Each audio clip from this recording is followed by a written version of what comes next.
Hello, everyone. This is Lonely with the third official episode of the Loncast. That's been 2 years in the waiting, I think.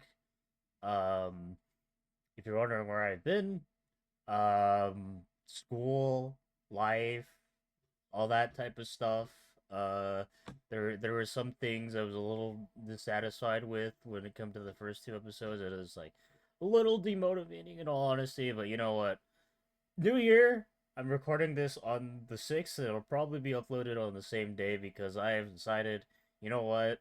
The best way to just do this is just me speaking into my microphone, talking about whatever random topic about whatever comes to mind. So this is gonna be really scuffed. I'll just warn you now. I don't have a script. I literally woke up in the morning and was like, I've been meaning to do this for like months now, and it's just like I always created excuses. It was always just like, yeah, I'll do it later. So you know what? I'm a little groggy, a little tired, but this is gonna wake me up. We're just gonna talk about Ori matchups in a very scuffed way. Oh yeah, we're just gonna go through the entire roster. I just realized before recording this, I didn't even put Ori at the top, so it's already going very well. So yeah, like I said, this is unscripted for the most part, but I will be cross-referencing the Ori tier list I made. Gosh, when was this made? 2 years ago, actually. The second anniversary was actually 4 days ago. For this tier list, and we're just gonna talk about my thoughts on the matter about each character and like kind of where they get into this placement tier list thing. As you can see, I'm not using a standard like 6'4", 5.5, whatever system like that because like quite frankly, I don't like that because like it kind of gives off that each matchup is like a set probability when it's like there are so many factors that go into it. It can be kind of ridiculous. I also named this 1v1 tier list instead of matchup list. So, like, okay, it's just scuffed. I have to repeat that. This is gonna be really scuffed. But regardless, yeah. So that's the reason why it's not 6'4", whatever. Like if favorite is like 6'4", like slightly favorite 5.5, whatever. Um, you get the point. If you can see what's on screen, you get the point. The only difference is that compared to most tier lists is that I have a fight until they hit you tier list, or tier. Um, I'll get to that as soon as I explain every tier and like kind of what the expectations are. But like, yeah, that's also part of the reason I'm not using like a numbered system. So like to kind of get into like what each tier represents. The favorite tier are generally like matchups that Orie kind of like easily oppresses the other character. These are typically characters that struggle with like long mid-range buttons and can't really control her airspace very well. And all that jazz.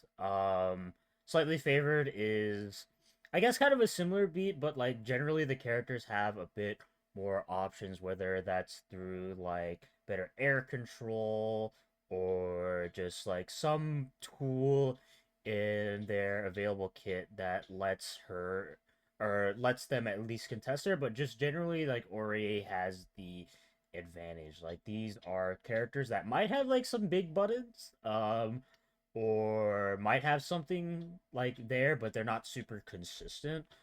Neutral or like even tier, that's a standard. Like it kind of goes either way. Both characters just have general tools that can check each other.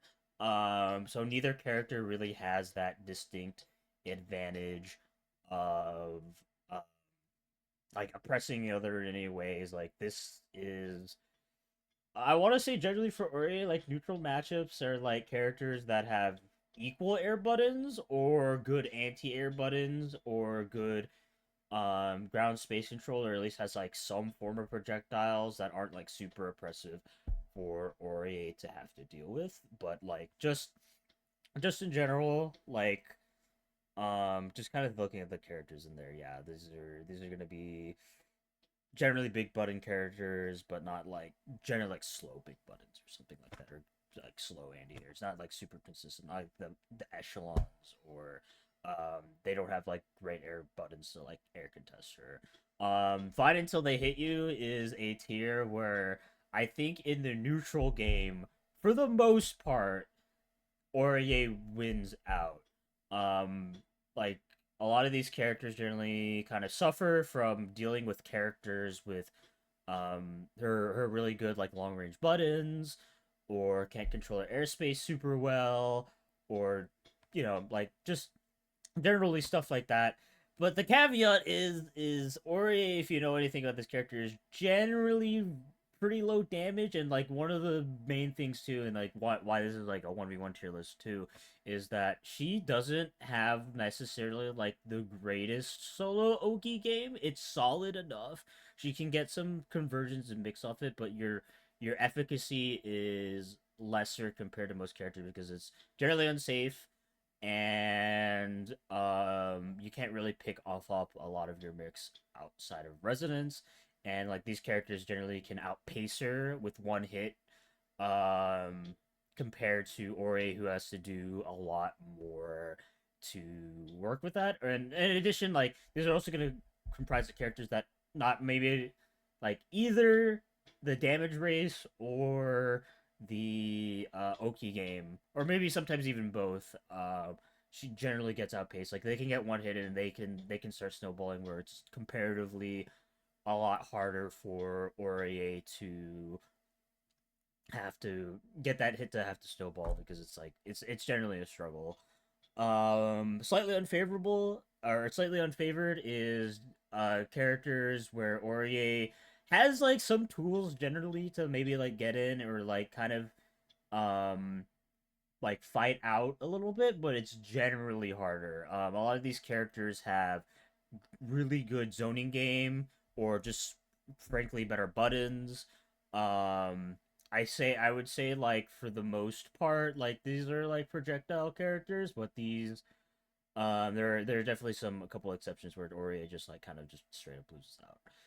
Unfavorable is definitely just the characters where no matter what you're doing, you're kind of just suffering, and a lot of these characters actually like just have just probably the best buttons in the game. Like Orie is really the type of character, while she is by no means bad, there are definitely like, excuse me, there are definitely just some characters in this game that are super oppressive against her for one reason or another. Like, on top of good buttons, like they have significantly better damage output, more consistent Oki, etc. It's like it's just so much harder to have to deal with those types of characters as Fourier. Some notes. I will be kind of considering Resonance in this match. For the most part, I'm going to assume you're playing most of the match without Resonance. Because I mean, I think if you analyze the time in your match, you're spending most of the time outside of Resonance. If I think Resonance makes that little bit of a difference, and like I'll move them up or down a tier, I'll make note of that. But like I I don't think that matters outside of, I think, Yukiko, or um yeah, I'll get there when I get there. But like I can only really think of one off the top of my head, and I play that character, so I kind of know about that. But let's not dilly dally. Like I said, 1v1 matchup tier list. Let's see here. Let me put on music. I will be playing the Mystery Memories because it is on right now, and I love that song. Okay.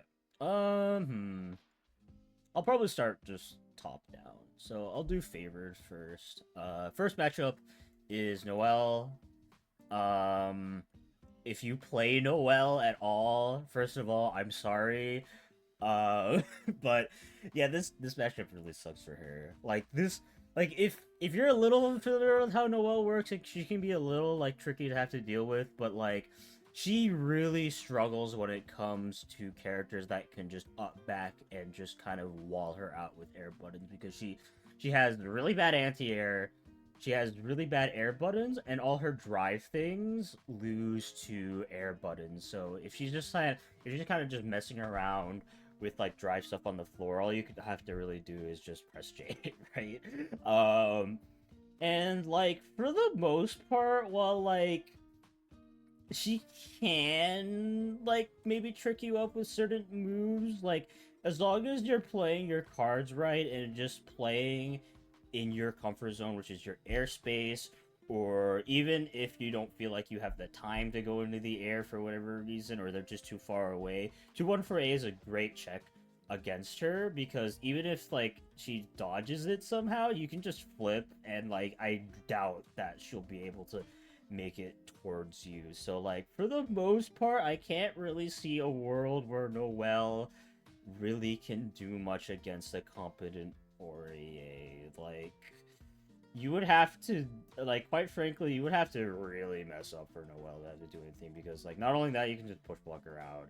The only thing I would say is I don't recommend doing random 2-3-6Ds in this matchup, because she does have a way to avoid it with her drives, and like that can, you know, if you're used to doing that freely in a lot of more favorable matchups, that might be something you have to like keep in mind. Not that it's impossible, but it's just one of the tools that she can kind of block out. But like she literally can't do anything against anything else, and like and 2-3-6C I don't even think is necessarily the strongest thing to be doing without resonance. So like it's a very minor gripe with it, but like overall, you should be having a fine time against Noel.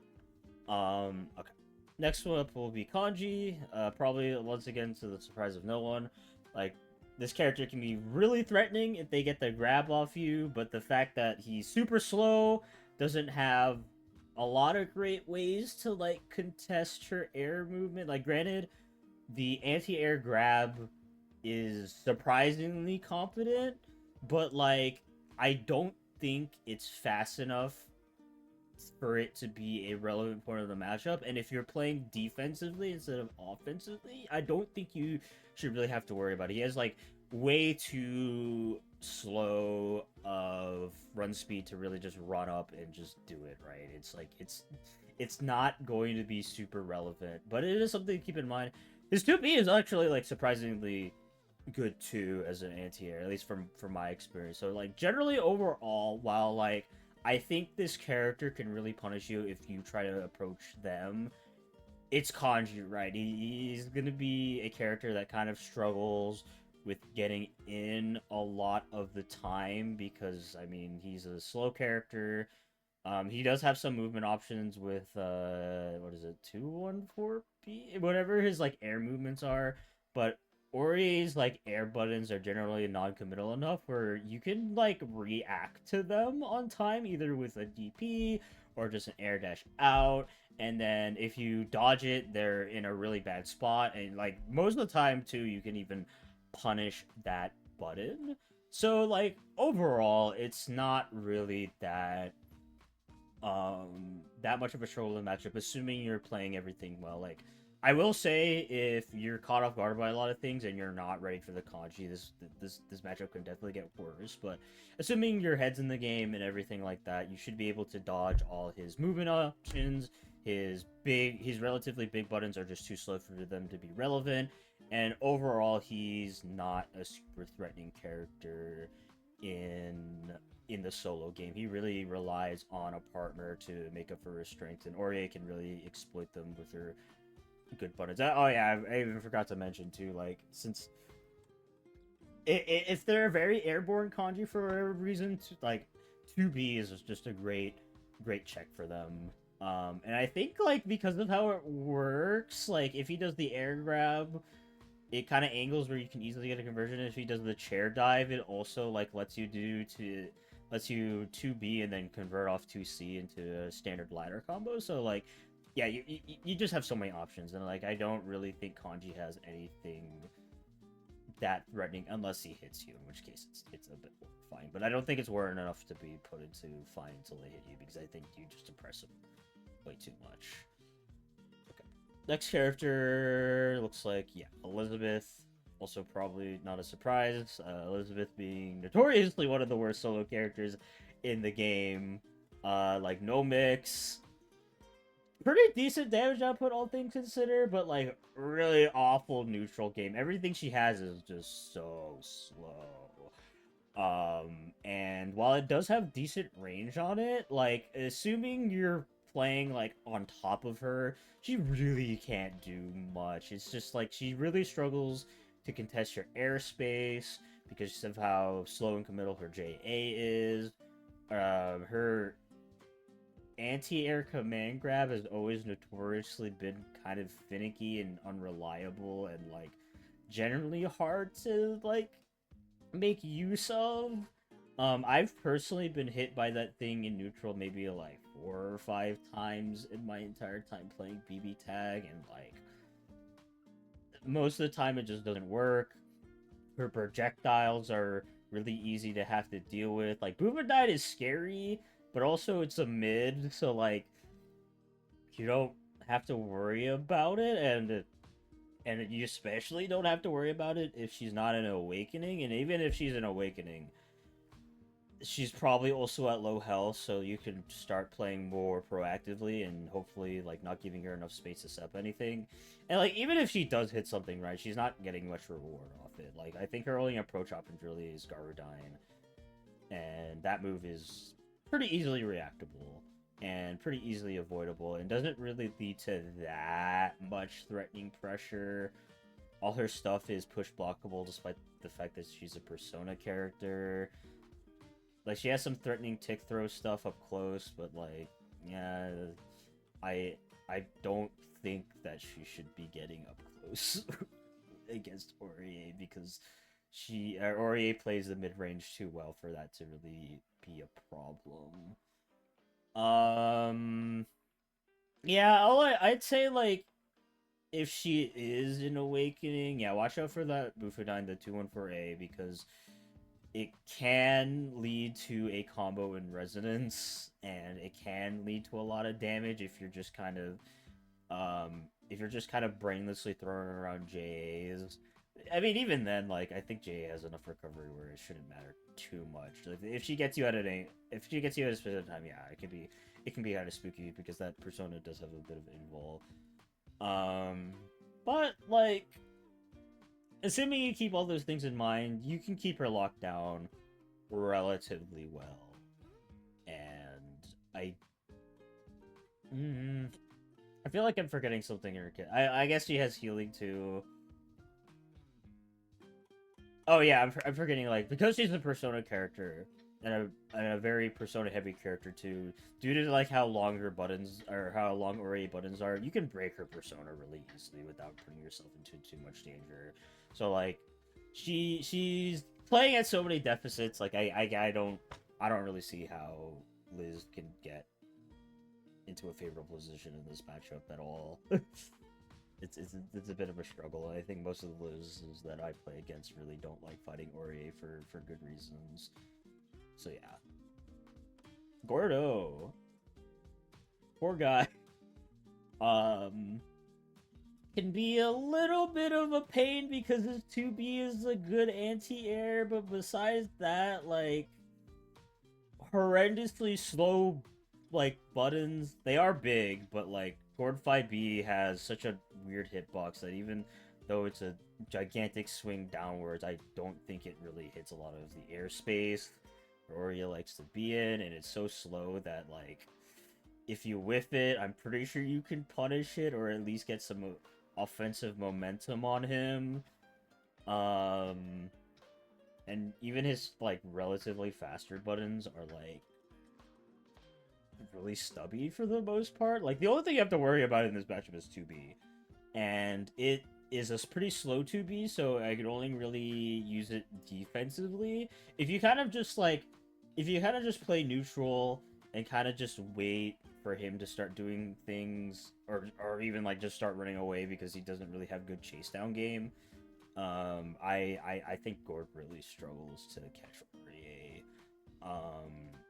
Like, I think if you play more grounded, it can be a little awkward. Not really, but you're playing Ori. You're pressing that JA.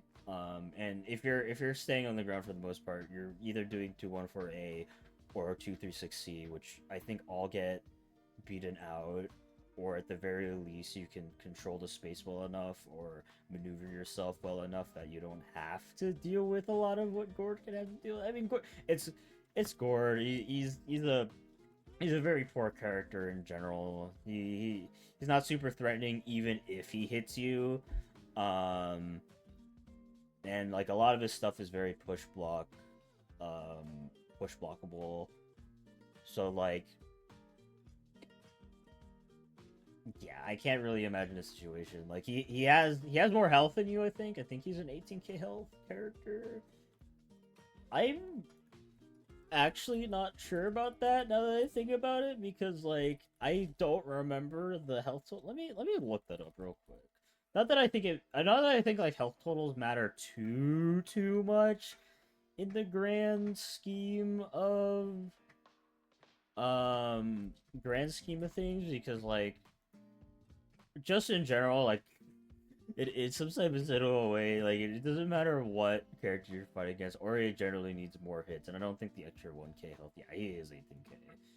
I generally think that you're oppressive enough in the matchup where the extra health doesn't matter too much.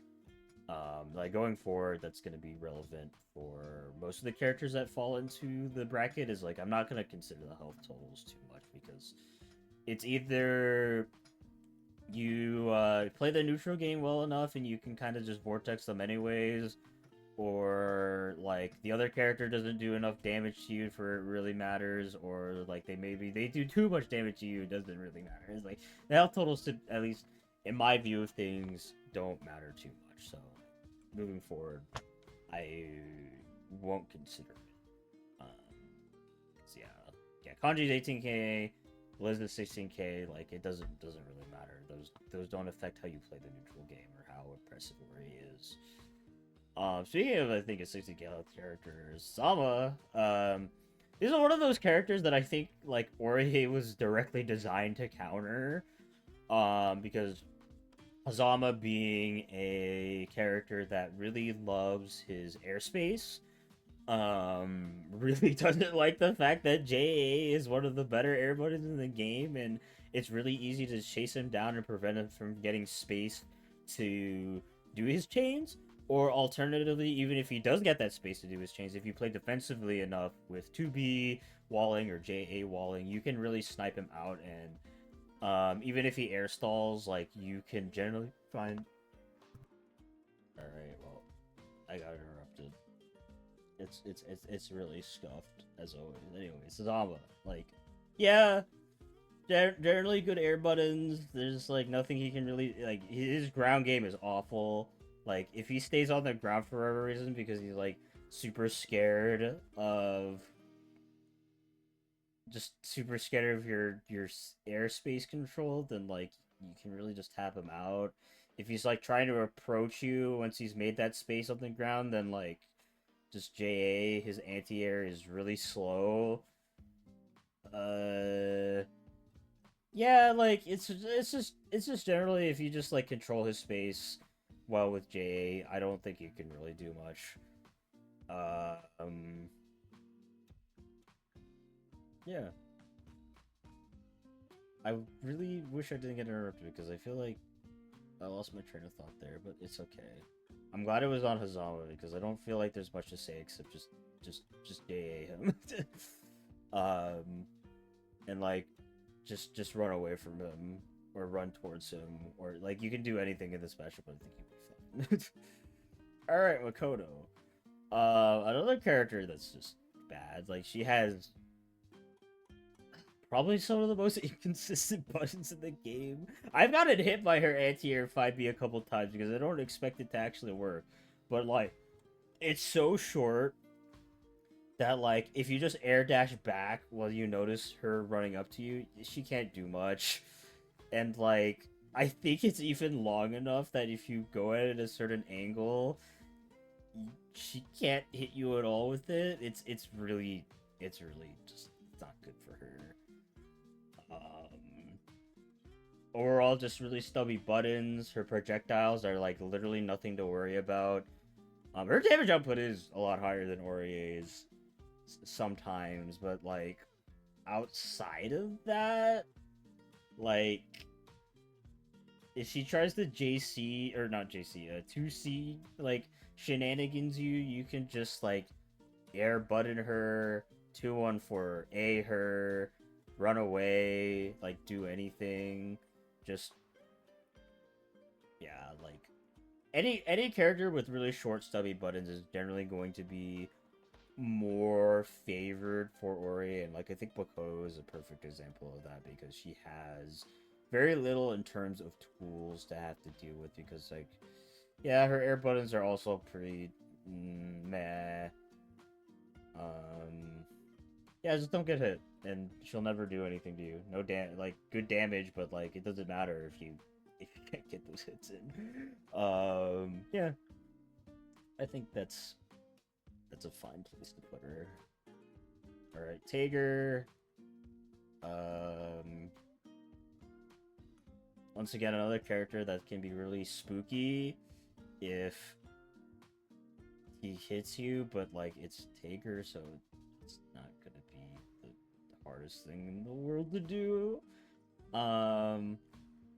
Like his 5B can like armor through your air buttons, but like I don't think it's fast enough to really punish you a majority of the time.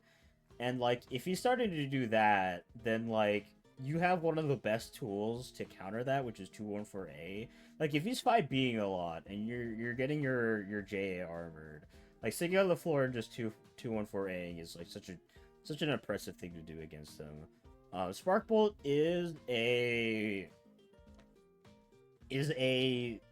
threat as always, and you don't really want to like stay on him because like quite frankly grapplers are at their most terrifying while you're next to them, so like just generally like you want to avoid approaching them kind of like haphazardly, so that can kind of punish like you if you're kind of JA-walling, but Tager really is just that slow.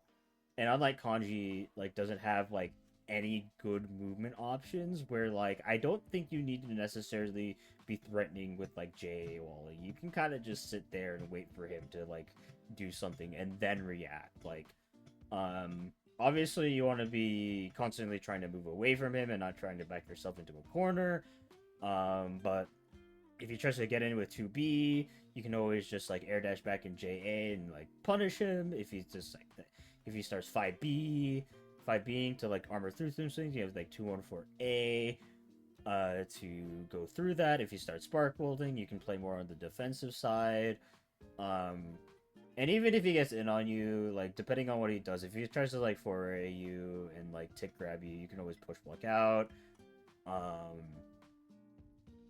Yeah, like generally overall, like unless you're in the corner against him, which is like every character, it's not super threatening, and even then, like he's a grappler, so if you win the RPS, it's back to suffering for him. And I want to say, like even if you guess right, and he does like a ground throw against you, you have probably one of the easiest times punishing him with the descending air button. Once again, how good JA is. So even if he's on the offense side of things, you could generally make it out of it. So like, yeah, if I had to say, like, I want to say Tager is probably the easiest matchup for Aurier. No, that's definitely not. But it's definitely like bottom or top 3 matchups for Aurier. I don't know who number 2 is. Or number 3 is. Probably Elizabeth. But like, yeah, Tager is suffering. If you think you've ever played against Tager, while spooky, if you play your cards right, I think for the most part you're favored in this matchup, even despite the health advantage and his damage output. It's just like, it's Tager. he doesn't have the greatest neutral game for you to have to deal with. Alright, Celica. What's next? Yeah. So, moving on to the slightly favored tier. Um, while I would say for the most part, like, Celica really suffers in this matchup, like, she does have a couple things that are very spooky. Mostly 5B, because 5B, while not the most consistent anti-air, because it's like distorted, it has lightheaded full, is just so big it can catch you sometimes. Just J from like halfway across the screen, and like if the Celica player is good enough, she can pick up off that. It can be a little weird too, but like yeah, that button alone is really impressive, and like she has decent ground game with 5A, so um that's not something to scoff at. But I think really just like the thing that really seals the deal and makes it more favorable for Ori this matchup is just the air game. Celica has an awful air game. In fact, like her best air button involves her not being in the air for that long of JC, which is a dive kick, which is a really strong dive kick. But Ori is one of the characters that I think plays against dive kicks relatively well because of just how flexible her JA usage can be. It's if you suspect it coming out, you can just air dash back, and you can generally find the angle in which to punish it. And her Celica JA is just awful. Like if she tries to contest you in the I want to say like the super jump or double jump air space area where 5B can't hit you, she's gonna lose like almost every time. And for the most part, like Celica is kind of a character that doesn't really get a lot of momentum because she's just super janky. Like her Oki is really weird, so like a lot of the time she can't really follow up on her hits because a lot of her most common hits like JC don't have the greatest Oki, and you need to really get like either a grab or like a random like low or mid hit just to get something happen. And if you're playing like relatively sanely, you can react to most of this stuff. And even if you get hit by the overhead, it's not the biggest deal in the world. In fact, that can be an opportunity for you to like if you're in the corner, like tech out, or like if you get hit mid screen, you can tech away from her, and it's like really not super threatening. So like yeah, just the air game, and overall in terms of just like the reward for getting hits in, it's like around equal. And since Ori can really just like be annoying and just like run away from her, I don't really think Celica has a fun time. And like I said, that 5B is really good. The 5A is a strong button. But for the most part, yeah. Oh, I didn't even mention like if she starts moving around with 5BB, the Celicar, yeah, J is great against that. Any like down dashing, like any dash move really gets really countered by just air dash or just air dash back JA or just JA in general. Like it if it's gonna get really repetitive, like I'm gonna talk about JA a lot in this because that's such a defining point in just the Ori matchup in general. And speaking of which, next character will be Yosuke. I'm literally just like I'm literally just following how I have it set up in order for the tier list that I made in like a couple 2 years ago. So like if you ever want to like I don't know, follow that for whatever reason, it's gonna be like that. None of my thoughts have changed about Ori matchups, I think, in the past 2 years. I'm gonna be honest. I'll think about it as soon as I get to some characters. So if there is a change, I'll let you know. But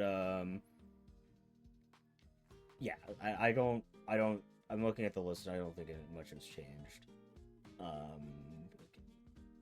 But Yosuke. Yosuke is one of those characters that a lot of people and a lot of characters find really annoying. That being said, Ori is one of the characters, once again, because of JA, that really has a relatively better time against Yosuke. And of course, like Yosuke has a lot of his generally like annoying stuff that they have to deal with. Like moonsault is really hard to contest outright. So it's not like you can just go in and just like prevent him from doing stuff. And in fact, like just in general, like you don't want to be going in against Yosuke at all. You want to be playing completely on the defensive and let him come to you because his approach options aren't necessarily the best.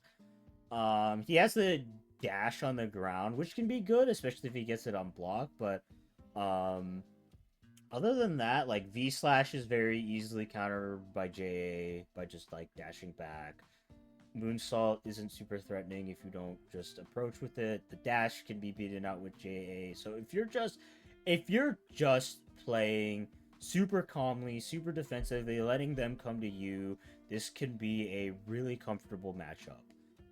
That being said, the reason why I don't put him in favored is because while you do have an easy time in that neutral game, it's like if he does find a way on top of you, that is really hard to have to deal with.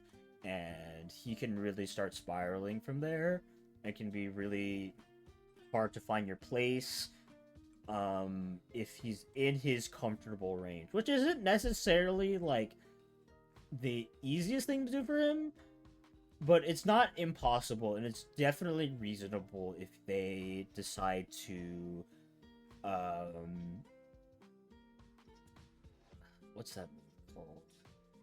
I just said, like, yeah, if they moonsault correctly, they can definitely find their place to start their oppression going, and like if they're smart about it, it is possible to find their place. Unlike some other characters where it's just like you kind of have to try to have them find their space, like Hazama.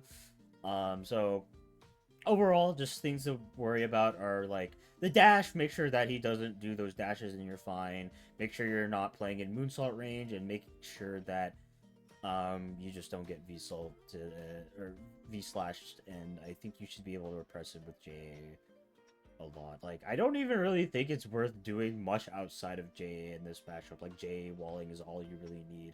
JA walling and running away if you notice that he's coming towards you.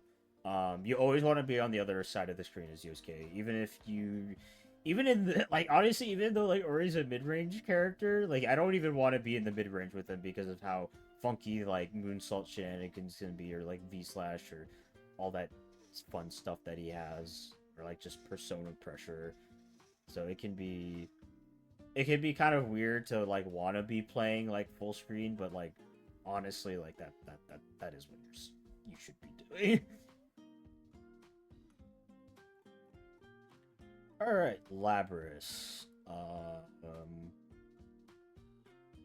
Yeah, like, another character that, like very similar to Celica, is, like, suffering outside of, like, one button.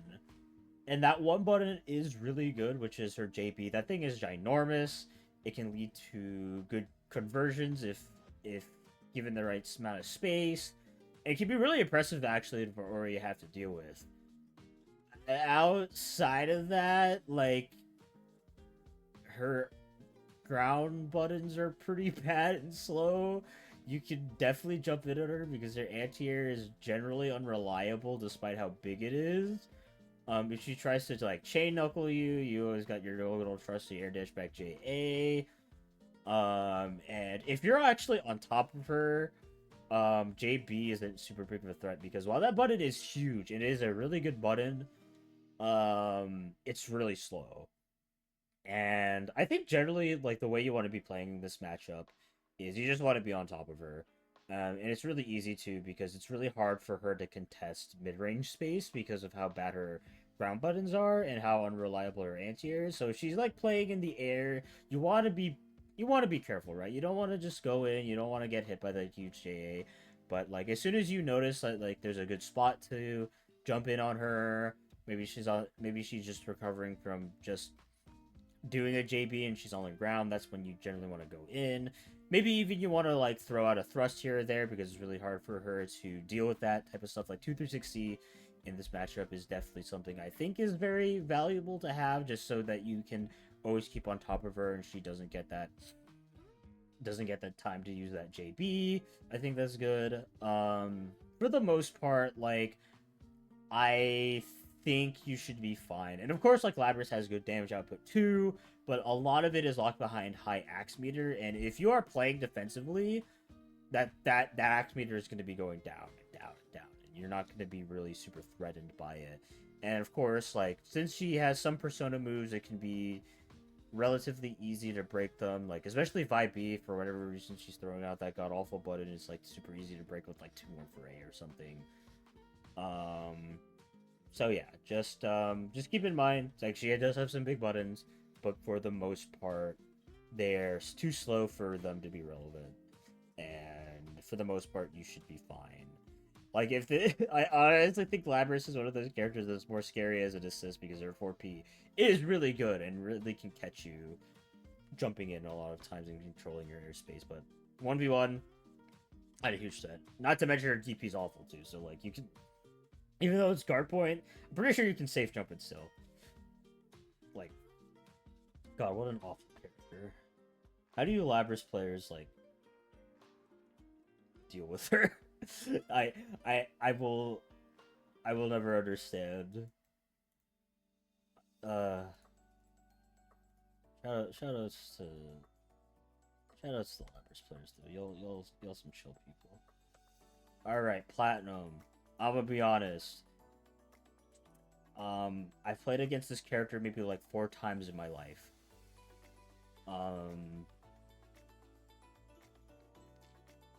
I don't have much to say because of that.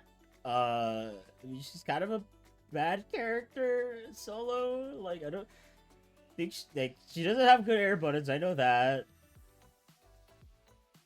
I know that, like, she has decent damage output and decent. Oh yeah, like, I know her 214C. Like, the thing that makes her invul can be kind of threatening to deal with if you're not put in the right spot.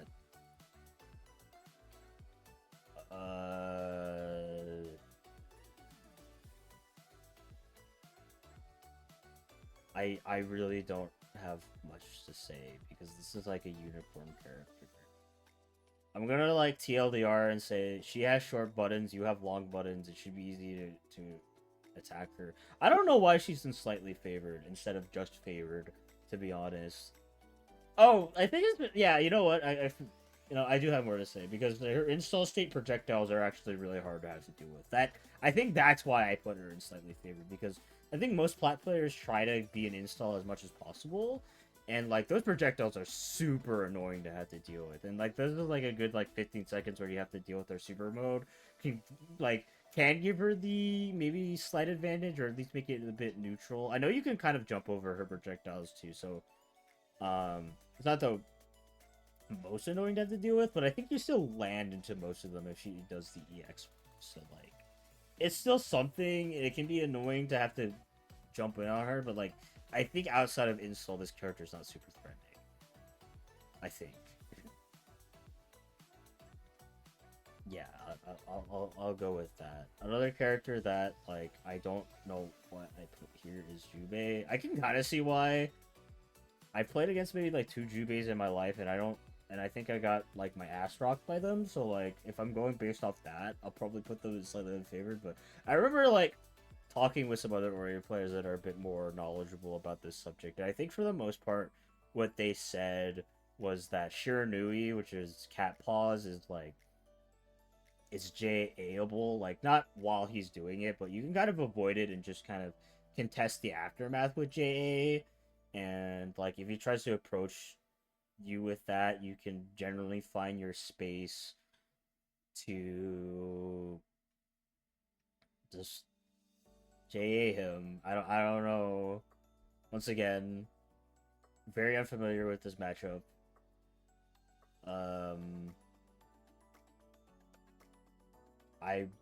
I will say, if you're ever watching this video, maybe ask another Ori player about this one, because I'm not super sure.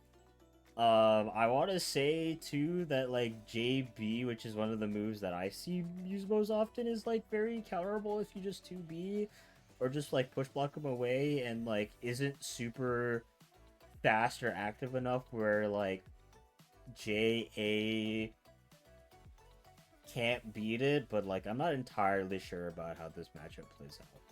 You know, let's see. So I'll leave a note there.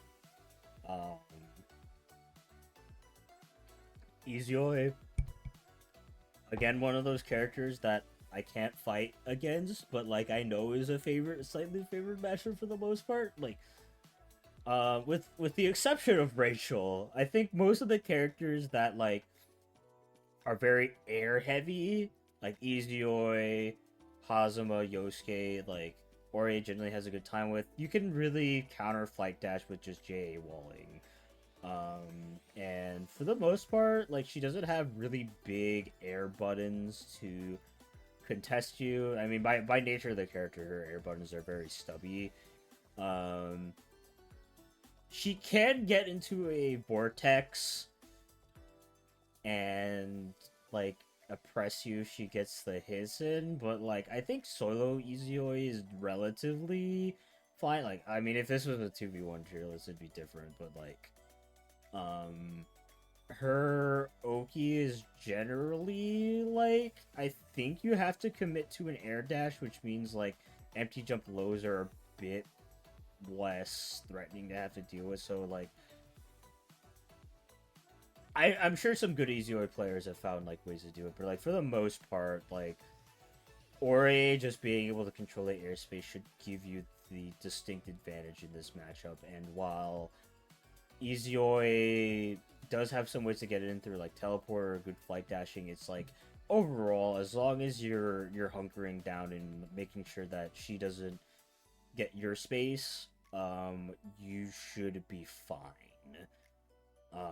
She has projectiles too, which can be kind of annoying, but like they're not the best projectiles and kind of just used just to throw out, and I find them relatively easy to avoid.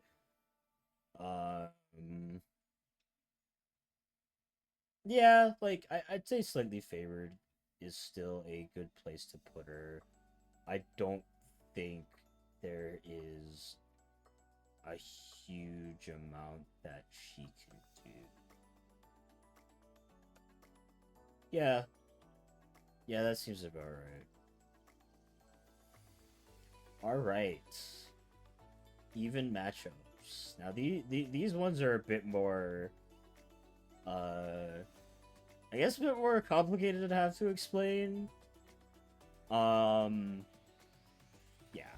I've played against maybe like 3 Mai players in my time, and like generally overall, Mai is a type of character, while she does like being in the airspace, she actually is in the airspace like usually Ori can't cover because she is like high in the air. That being said, like overall doesn't have super big buttons. Like she has JC, which can be kind of annoying, but like she can't really do much off of it.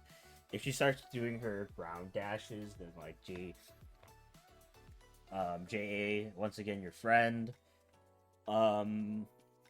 If she starts doing like air dive stuff, JA air dash JA is also your friend. If she starts doing and 214A should also be good against ground dashes. I think overall, like, what makes this matchup annoying is just the flips. Like, she can, like, a good Mai player can really make it so that, like, if you try to approach her, she's just gonna punish you with flips and really can, pressure you like that. But unlike a character like Yosuke, her general approach options are better, and it's a lot easier for her to start pressure going, and she has a surprisingly good damage output too.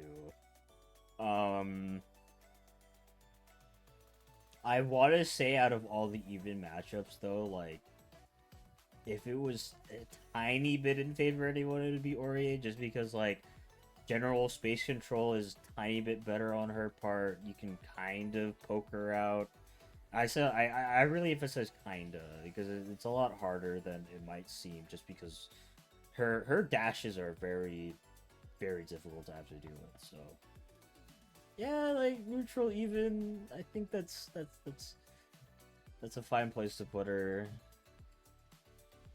All right, Hyde. Yeah, generally a character that like is very solid overall, has good air buttons, has a great anti-air, has good projectiles to poke. Um, yeah, like overall, like I feel like this is like a pure essence of a neutral matchup because I feel like every exchange is generally a 50-50 on whoever wins it. Like no one has a distinct advantage. If someone tries to jump in, they can use their great anti-airs. If someone tries to contest the airspace, while Ori I think has better air buttons, I think Hyde has good defensive air button options that can really poke her out. Um, I want to say like you generally win the air to air game against Hyde though, but like Hyde definitely beats you on the anti-air game. Like that 2B is fantastic. It covers so many good angles. It covers your jump-ins. It can be used as a proactive anti-air. Um, it can be a good starter too, or at least it can start into a good amount of damage. And like damage output wise, of course, like both of your relatively low damage characters. So yeah, it's like I feel like it's like the pure essence of an even matchup. It's just like neither character has a distinct advantage because they both have buttons and tools to deal with each other. But like nothing really lopsided for either character. Yeah. Like, the projectiles are a bit annoying to deal with, and the EX neutral skip can kind of be annoying, but you're not really a projectile character. The EX neutral skips aren't really something that you have to worry a lot about. Yeah, I think this is a close one still. Teddie. Another really weird matchup because this matchup can kind of depend on how the other person is playing. I want to say like encompassing the more proactive Teddie playstyle and the more defensive player uh playstyle. Both of which are I still think you're even against. If they're kind of just hopping around in the top right corner and just throwing out items to cycle through the cycle to the good items, you do have a tool to deal with it, and it's not something you use very often, but it's actually JB, which is able to actually hit Teddie if he's just in the top right corner, just throwing out items. That being said, those items are still really strong and really hard to deal with, even if you do have a good tool to kind of deal with them. So it's really about a game about just keeping on top of him, which is not super hard if he's very committed to making of just sitting like in the top right. Then like I think you have enough time to get up there unless he's doing it a from a time where you just got hit or something like that. So like it's definitely a game where if he starts getting going, it can be really tough for you. But if you are able to control him, it can be really tough for him to start moving because, like, for the most part, he doesn't really have a lot of good defensive options while he's throwing items. The defensive options are his items, and that's not always relevant depending on what he's throwing out.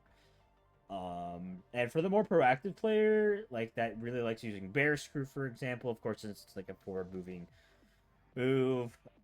Jay's your friend. He doesn't have like huge air buttons either. Um, and for the most part, he also doesn't have like good anti-airs. But like once again, it's just about the items. If he's using his items smartly, he can approach at times where the items can really cover his angles and make it really hard to hit him out. But that being said, if you are also able to find good angles to like jam or anti-air. Oh, anti-air. I also forgot you can anti-air bear screw even if he does the grounded version because it's considered a air move for whatever reason. So that is something that you can keep in mind. It's really hard for him to really do much. But like I said, those items are really um they really make the ground even for him, and depending on what's on the field, it can be actually really impressive for you, even though that you have the distinct advantage over him in terms of buttons. If they're approaching with their items right, it can be really hard sometimes. So, best matchup advice I can give um for this is always look at whatever side the Teddie player is on and see what items they're about to throw out and adapt accordingly, right? If they have something like the buckets, um, try to find a place where you're safe. If they got like the rocket thing, make sure that you're not just mindlessly contesting them in the air because that rocket can hurt you. But for example, if they got like the food on the ground, or if they got any of like the drink items, then that's your time to start ramping up more of your offense side of things because those things can't really cover you or cover them as well. So know the items, know what they do, and adapt accordingly, and you should be able to play around him relatively finely. Like I said, even though that you can play around them, the items still give them enough of an advantage where I think it's neutral. So yeah, either Teddie playstyle. Just keep in mind what items they have out. Keep in mind what your options are, and don't be afraid to swap your playstyle depending on what's going on in the game. Another thing too, please play against Teddie with sound. Like general matchup advice, not even towards Ori. The items have particular sound cues sometimes, which can help you out. Um, Especially buckets. So if you hear them, you know what to do. So yeah. All right, Waldstein. Um, Big meaty claws. What could I say? A character that's really slow, really clunky, but has enough tools where, despite the fact that I think most slow, clunky characters typically struggle against Aurier, Waldstein can at least keep it neutral because of just how ginormous his buttons are. Um, they're so big that they can catch you just playing defensively. Um, like 236A in general is a good poke, and it's generally hard for Aurier to have to contest that. So overall, um, he has good buttons to oppress you. But that being said, if you can kind of stay on top of him, it's really hard for them to come out. And maybe not literally on top of him because his 2B is a war crime and a half, but if you're able to play kind of that mid-range game with him where you're able to contest his big buttons like 2 through 60, like 5B, JB, but you're not too close to him where he can just anti-air you, you can actually you can start fighting back for him for the most part. And the fact that he's really slow and really clunky too means that you're able to easily maneuver around him. And despite his big buttons, he can really struggle to actually pick up off of them. So even if he does hit you in the neutral game, they're not as rewarding as what you can generally get off of. Unless, of course, you get hit by 2B. 2B for his side is probably the biggest thing you have to worry about. So play your angles right. Play cautiously proactive. 236C I also think is another nice thing in this matchup because of how slow and clunky he is, and that can be a nice way to just kind of check him doing certain things, and get your pressure going because he's just so slow. Yeah, for the most part, it's just a game about who can really find their place. You don't want to be playing too close or too far away from Waldstein, but if you find that just right angle with Ori, you should be fine. Not necessarily the easiest thing in the world, but like I said, Um, Wald side generally struggles with conversions with off certain attacks. So his most threatening neutral buttons aren't necessarily ones that you have to worry about too much. So while I think like the chances of it hitting you from that range are greater, the reward of you hitting him is also good too. So yeah, generally even matchup. All right, Mika. Yeah, this little creature is like so hard to pin down that I think that's why I put an even despite the fact that I think you do well against Mika Missile for the most part. It's just like it's so random to have to deal with that like it can be kind of annoying, but for the most part, like I think you deal with Mika is fine. What I really think is annoying about this matchup is Charge JB. That thing is a war crime and a half. Like it gives her plus frames. It's really hard for any character to contest that. So you have to be on top of her when when she does it. And since how like relatively fast that what it is, that's easier said than done. Um yeah, like while I think Mika Missile is still a problem, I think for the most part what Mika players do against me is just charge JB for the most part. And yeah, like her ground game isn't particularly good either. So that's not having to worry about, but like god, if it weren't for that charge JB man, like we would be having a great time in this matchup, but it's just so oppressive to deal with. And she gets such a huge reward off it too for when she hits it, so just the fact that that move exists just really tips the scales into being something neutral. So like I want to say the best way to play this matchup is you really want to predict when she's going for JB because that's the only way you can really deal with it, or run away from her. Just don't be near her. You can't get hit GB if like you're not next to her, right? And you want to get her into a rhythm that's predictable. Um or get her into a range where you can really start applying your good mid-range game, because as soon as you find that mid-range spot that can actually, that's when it gets really hard for her to have to deal with things. So play it smart, play it well. Don't forget that JB is not something you should contest unless you're already in the air and you see it coming, right? If you're both in the air and you know she's gonna JB, you do win. But if you're not in the air or you're just getting up from the ground, then like don't try to contest JB. Um,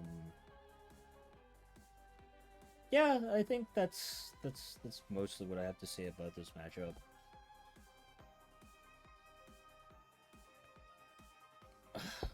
Linne.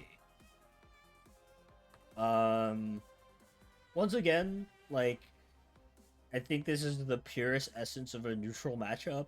Both characters have tools to deal with each other. Linne has a surprisingly good anti-air with the 5B, even though it's like can be a little clunky. I think it covers um Ori's angles pretty well. Um Linne also has pretty good projectile games with cougars. That can make it difficult for you to kind of get in on her. But on the same metric, Linne doesn't have great air buttons. She can't control the airspace as well as you. Um, Generally, she struggles, I think, dealing with occasional 236C. I think she struggles a lot with dealing with neutral buttons like 214A. So like overall, it's just like she has good projectile game. She's got a decent anti-air.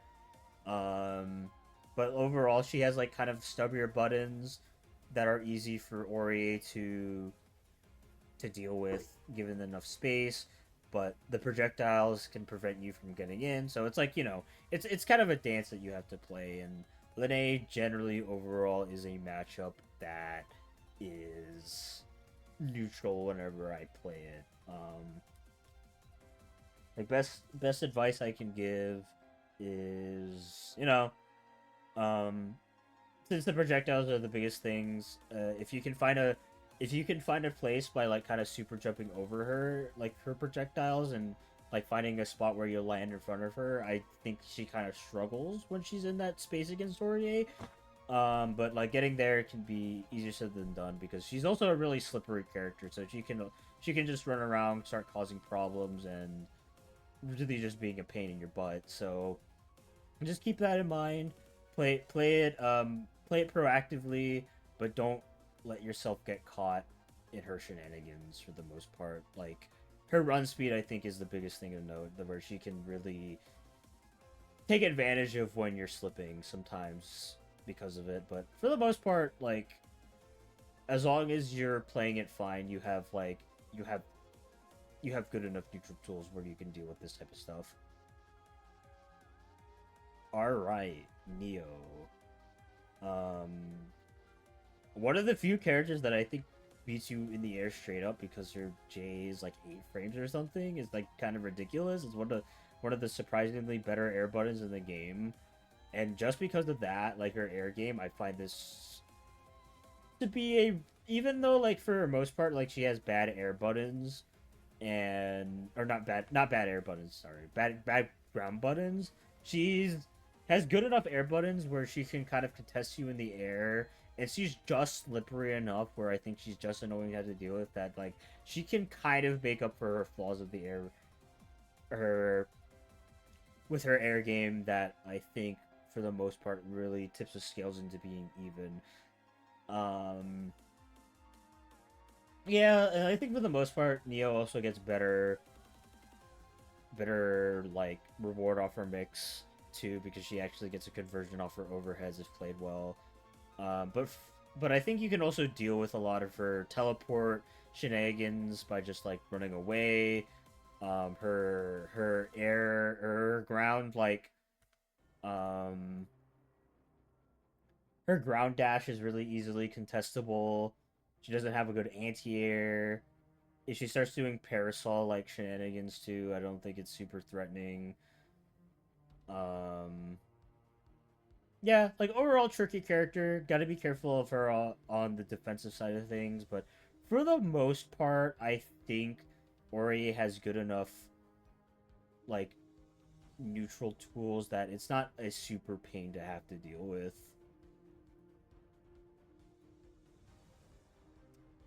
So yeah. Anything else in this matchup?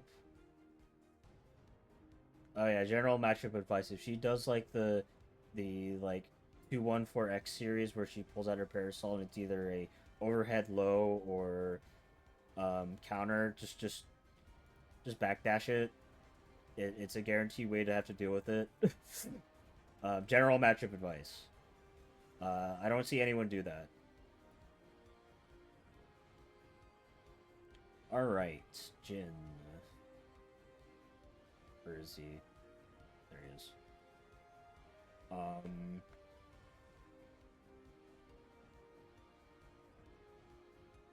yeah, let's see here.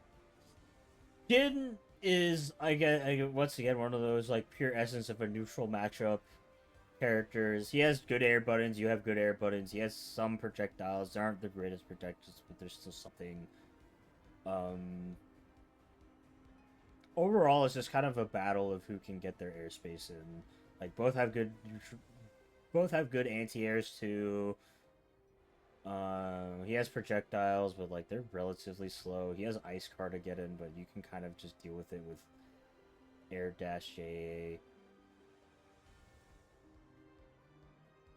Oh yeah, watch out for the 2 through 6 super that can snipe you out if you're just kind of like, if you're kind of just like sitting full screen just Jing. This is like one of those matchups where I don't have too much experience in it. I don't have much to say. Like JB is threatening on his side. His projectiles can be kind of annoying.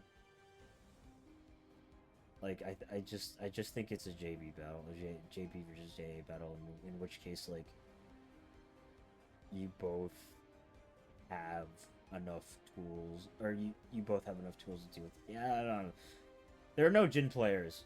there are like no Jin players. I played this matchup like 3 or 4 times, and it's like it's nothing really that interesting.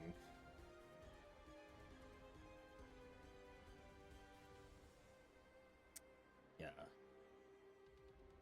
All right. Where is who's next? S. I cannot find her. There she is. Okay. Once again, she has really bad ground buttons, kind of an unreliable anti-air. So, like, in terms of being able to contest her on the ground, you're fine. To contest, like, air to ground, you're fine. The air-to-air game, I actually think, is slightly in her favor because she has a faster air button and it's relatively big. That being said, she doesn't get a big as reward off it compared to you. So while you do get hit, it's not as spooky. Her projectile game is really good though. Don't underestimate her projectiles. They can really poke you out, and she can generally win a war of attrition. But like, I don't think you need to play a war of attrition with her, because you can generally find angles to approach her with, and like, she's generally clunky enough on the ground where, you can air dash in JA relatively fine. I would avoid trying to like 2-3-3-6 spam against her because of her projectile game. Watch out for her air buttons; they can beat you. Watch out for her air projectiles too. Watch out for her projectile super as well. It can be really annoying to have to deal with. But for overall, like JA can test her at relatively good spots. She has enough tools though that where she can keep you out. But I think as soon as you find your mid-range game that you want to play in, it can be hard for her. So kind of play this as a bit of a zoner matchup. Avoid her projectiles. Avoid her mid-range buttons, and I think you should be fine. Like, she has enough tools where she can deal with you, but you can find your spots relatively fine. So yeah, I'd say that this is definitely a neutral matchup.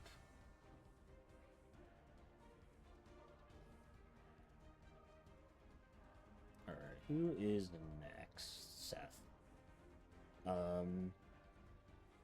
Maybe a bit of a surprising place to put him, but like, overall, Seth is a character where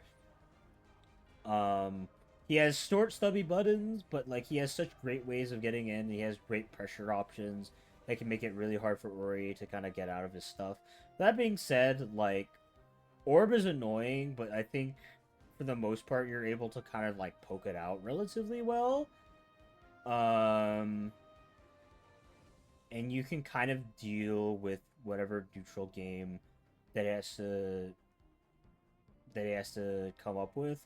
That being said, just because you deal with Orb relatively well doesn't make it a problem. The fact of the matter is that you have to deal with it means that you're dedicating a lot of time and resource to dealing something. You're giving him space to set up more orbs, or maybe punish you for trying to contest him.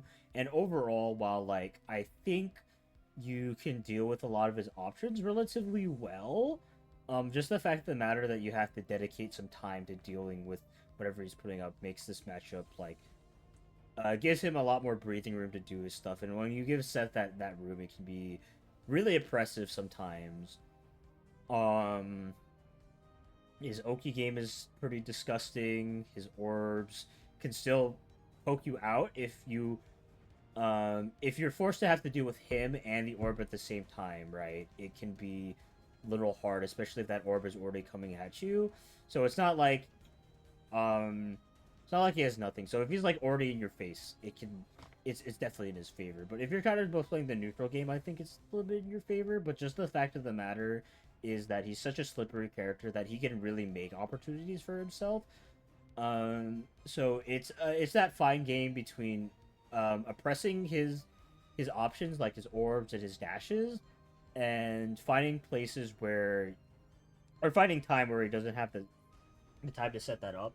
And I think you should be fine, but as soon as he gets that momentum going, you're a little bit in trouble. But for the most part, I don't think you have to worry about Seth all too much. Definitely something I feel like neutral in the 1v1.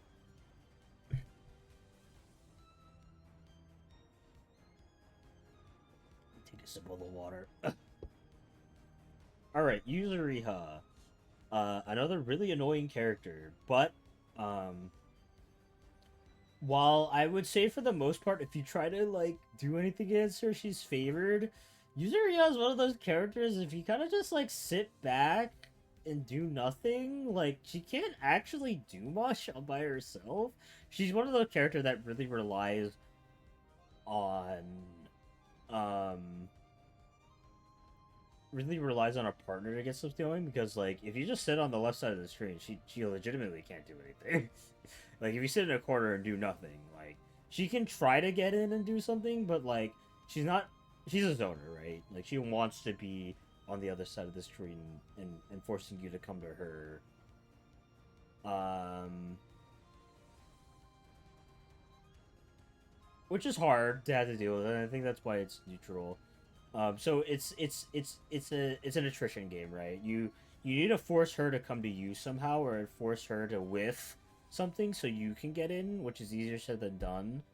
But like for the most part, you can kind of just like bide your time. Obviously try to avoid taking chip and just trying to find a place where she whiffs and then go in.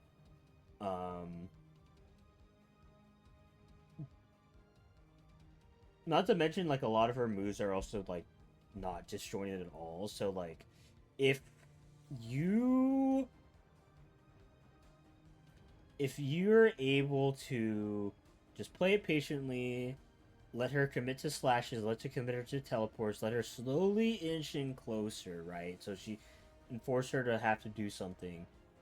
Um, you can make her whiff a slash, and then jump in on her, and that can really catch her off guard, and that can really let you get some stuff going.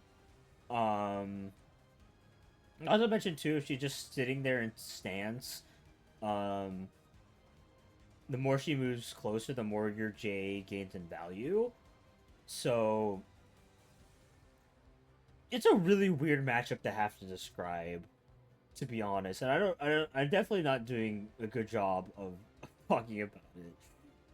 Not that I'm doing a good job of talking about these matchups in general. This is really scuffed, but like, yeah, like play an attrition game, play it very slowly, and I think if played fine enough, you should be able to find spots. But just the fact of the matter, you have to play like this at all, is the cards are in her hands, but she can, if she plays any of them, you can actually take advantage of like all of them. I think like any sword slashes is an opportunity that isn't on block. Um, and even if she does commit to sword slashing, if you're just in the corner, she can't do much because she can't cross you up in the corner. So yeah, yeah. All right. Um, now time to get to the fun stuff. The fine until they hit you tier. Um,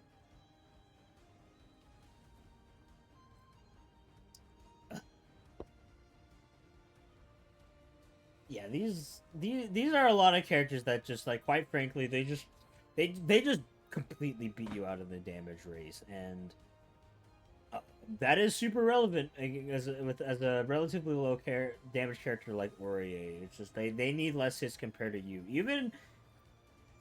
Even if you generally win the neutral game, the fact of the matter is it's just like they do so much more compared to you in terms of reward that like it can be a struggle sometimes. But like if you play your cards right and don't let these situations happen, um it can be fine. Wait, you know what? The Gabriel's theme is oddly fitting about how I feel like playing these matchups because it's like it's doable, but like you're panicking the entire time. So yeah, Akatsuki once again, just a character where like he has generally stubby buttons. His air game is okay. His ground game is okay.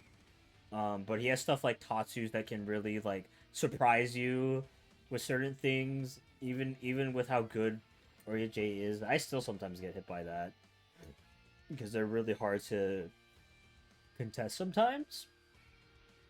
And overall, his damage output is just far greater than you. He gets one good hit in, and it's like triple the amount of damage that you can even imagine. Um, so I'd say like for this matchup, just watch out for Tatsus, and make sure that like he can't just run up and 5B you. Um, but like Tatsus are like the big thing. Um, yeah, like it's not really a complicated matchup, honestly. It's just like play outside his range, really leverage your JA, and just don't let him Tatsu. I'd say like for the most part, you want to be playing against him cautiously proactive. Um, just so he doesn't have that time just to 2-1-4 because that's the most threatening thing about this matchup. And yeah, Yang once again another character. Generally overall, you do fight against characters with stubby buttons, but if she's in semblance, it's a lot of damage that she can get on the table. She can be really annoying to armor through. I'd say for like the most part, like if you're playing the neutral game very well, you shouldn't have to worry about Yang too much because you have ways to deal with her armor. 2C is a really good check for anything that she does. It's relatively good range, and you can check all her armor. 2-1-4A if you just want to play it safe and just playing the long game. If you want to play the mid to long range game, but just don't underestimate her damage. It's super scary. It's super. It's very threatening. You don't want to be on the bad side of Yang. But for the most part, if you use your air buttons really well, you shouldn't have to worry about her airspace control. If you're worried about any of her armor moves, you have stuff like that. But like, if she does get that hit going, that Yang train gets going really fast, and it can be really hard to pick up the pieces after that.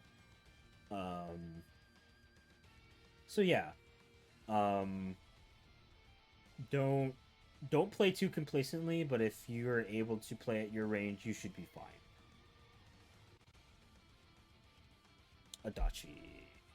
It's like another character that like I think for the most part you do fine with, but it's just like his damage output is so high that like if you're complacent, you just get blown up. You can really deal with his Zeos relatively well by just sticking on top of him. His anti-air is supposedly not good. I swear to God, every time I watch an Adachi player, they somehow use it, but like objectively speaking, you shouldn't have to worry about his anti-air. You can break a lot of his persona stuff and not have to worry about that all too much.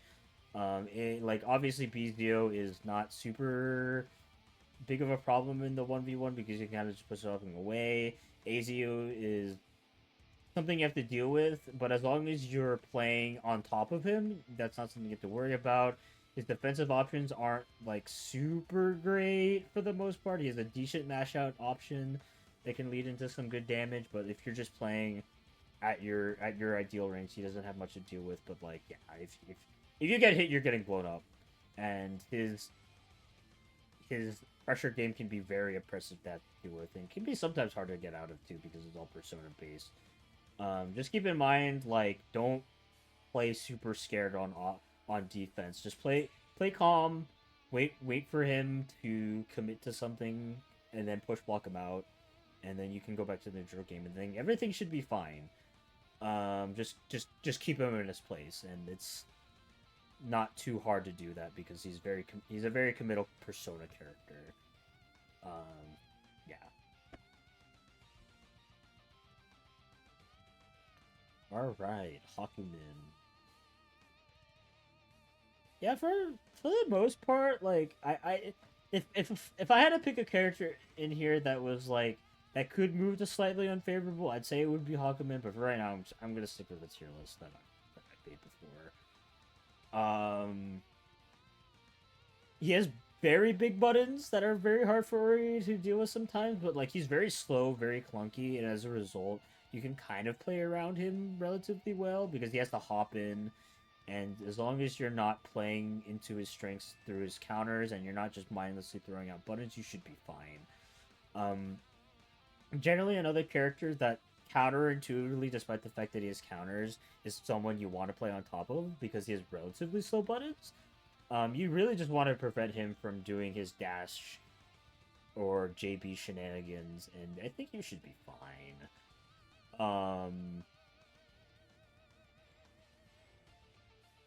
Don't be afraid to run away from him either, because how how long it takes for him to like get towards you. And you want to be playing like precautiously defensive. I think is the best way you want to be playing against him. Like you either want to be on top of him so he can prevent him from doing some of his more threatening stuff, or you want to be playing as far away from him as possible so you don't have to get hit by a lot of his counter shenanigans. I think it can kind of depend on what type of Hakumen you're playing against, right? It can either, if they're playing super aggressively, you kind of want to just be playing away from him, I think, so you don't have to deal with a lot of his counter stuff. If they're playing more defensively, I think you want to be more proactive by being on top of him so he doesn't get his big buttons out. Yeah, just be careful. Like, he can poke you out really well if he's playing super defensively. And if he's playing super offensively, then just be mindful of his counters and his approach options. So, yeah, I want to say, like, I really, like, I'm inching him towards slightly unfavorable because, like, when I think about it, it's just like, yeah, those buttons are really big and they can convert off them pretty well. But like, I think for the most part, like, I think you have enough tools to deal with them. Just JA is good. JA is good. That's the TLDW of this entire video. JA good. Yeah.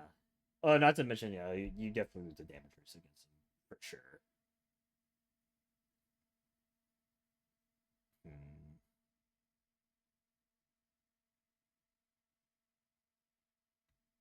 I'm thinking about, yeah,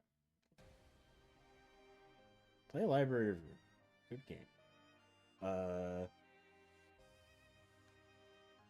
let's see. Chie. I hate Chie. But objectively speaking, I think you're okay until she hits you because like if she's just JC spamming you, just like don't deal with that. If she's Agnayasta spamming you, you can kind of push block her away, but like if she's on top of you, it's annoying. And of course, power charge shenanigans can really be, yeah, to have to deal with. But like as a solo character, they're not super big of a deal. They are something, of course, you have to keep in mind. But yeah, JC spam is really hard to contest. So I simply say, just don't try to contest it. Just leave her be. Just get away from her. She's gross. Like if she's on the floor, I think she doesn't have a lot of air buttons. Or if she's on the floor, you don't have a lot of ways to contest your air buttons. But if she's in the air, like don't deal with that JC unless you're like on top of her, because it is a good button. It's super active, but it is like relatively slow. So I generally say like you want to be playing this matchup near her. You want to be leveraging your good air buttons. You want to be jumping in on her and making sure that she can't get that space. Or if she's on the ground, you want to make sure that you're utilizing defensive JA options very well. But if she's approaching you with JC, just don't deal with it. Just get away from it, or like DP it, or something like that, or 2P it if you can. Her Oki game is really impressive though, and I think that's one of the big things that makes this matchup like fine until they hit you, is because like if you're like kind of stuck in that Chie vortex, ugh, it's so annoying. just you try to push block her out, but she got the JC available. It's like it's not fun. It's not fun at all. Yeah, for the most part, you can contest your ground buttons pretty well. You can jump in on her and start your own momentum very well, but just don't be complacent with her approach options. Okay, Azrael, like straight up, like if he didn't do damage, he'd be favored easily. But if you played against Azrael, you know one touch equals like 4 doors. So like, while it's really like the reason why, like, even though other characters can maybe apply a very similar amount of damage to you that I put into favor, the big thing about Azrael is just like you have to play with him play against him in a very certain way that can be kind of awkward because he has those dashes. You don't want to just kind of been mindlessly approaching him because he can kind of punish you for dashing in, so you want to play kind of defensively, but if you play defensively, it can kind of leave you a little bit open to him just kind of blowing you up sometimes. So you want to be away from him at all times, and you don't want to let him get in at all. And you can do that pretty well, just through JA stuff. Just like you have to be on top of those teleporting shenanigans. It can really catch you off guard, and if he hits you once, it's all over. So just keep in mind that, like, while you have the advantage in the neutral, if you're not on top of what you're doing, he's just gonna get you. Um, like, don't avoid panicking. Don't DP willy nilly.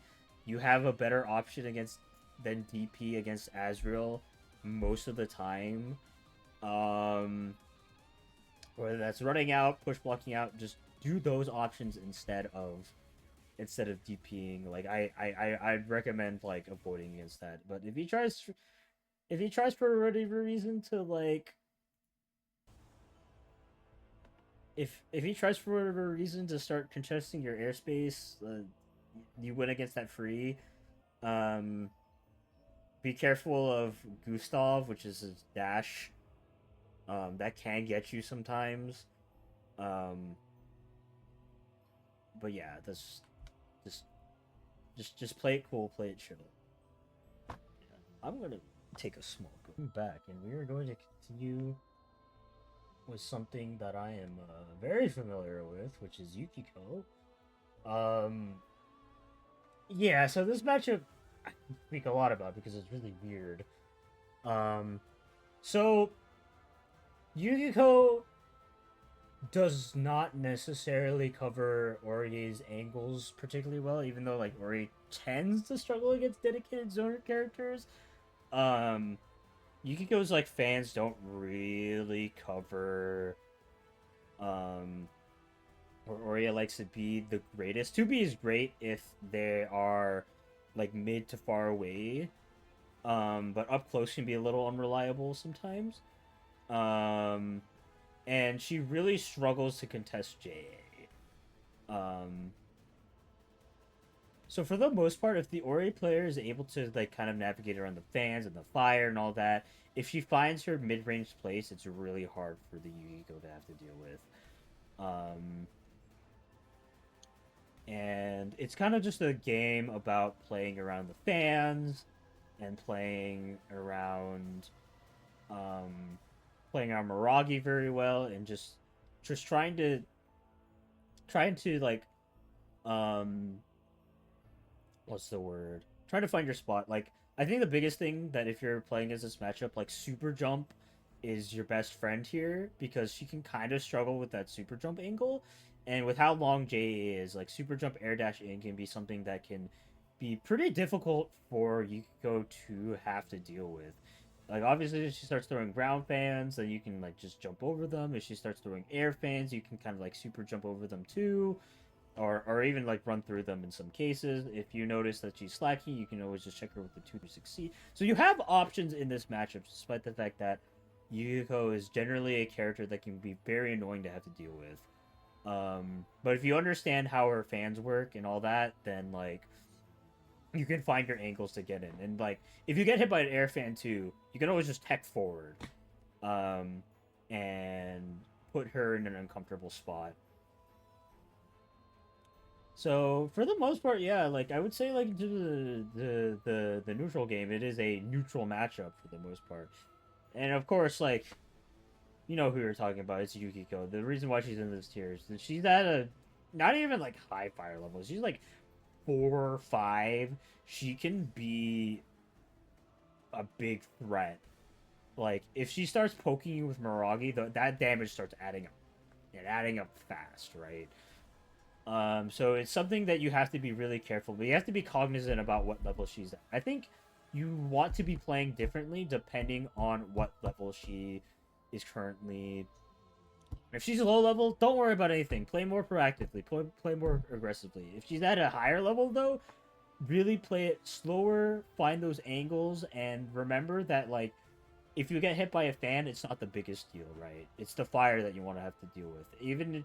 Even if she gets a fan and can come into a fire move, fan scaling is awful. So watch out for Miragi while she is at the higher level. And of course, like she got Miragi dying, which could be a very spooky defensive option for her to throw out. So if she's at a high fire level or you're just worried about it, don't be afraid to just sit there and bait those out. General advice against Yukiko, her defensive options aren't actually the greatest. So like the risk reward for you just kind of standing there and waiting for the defensive options to come out is more in your favor, even if she's at a high fire level. Because if she's at a high fire level and she's right and she calls you out, then like you're gonna take more damage than like it's really worth. So if you're worried about hello.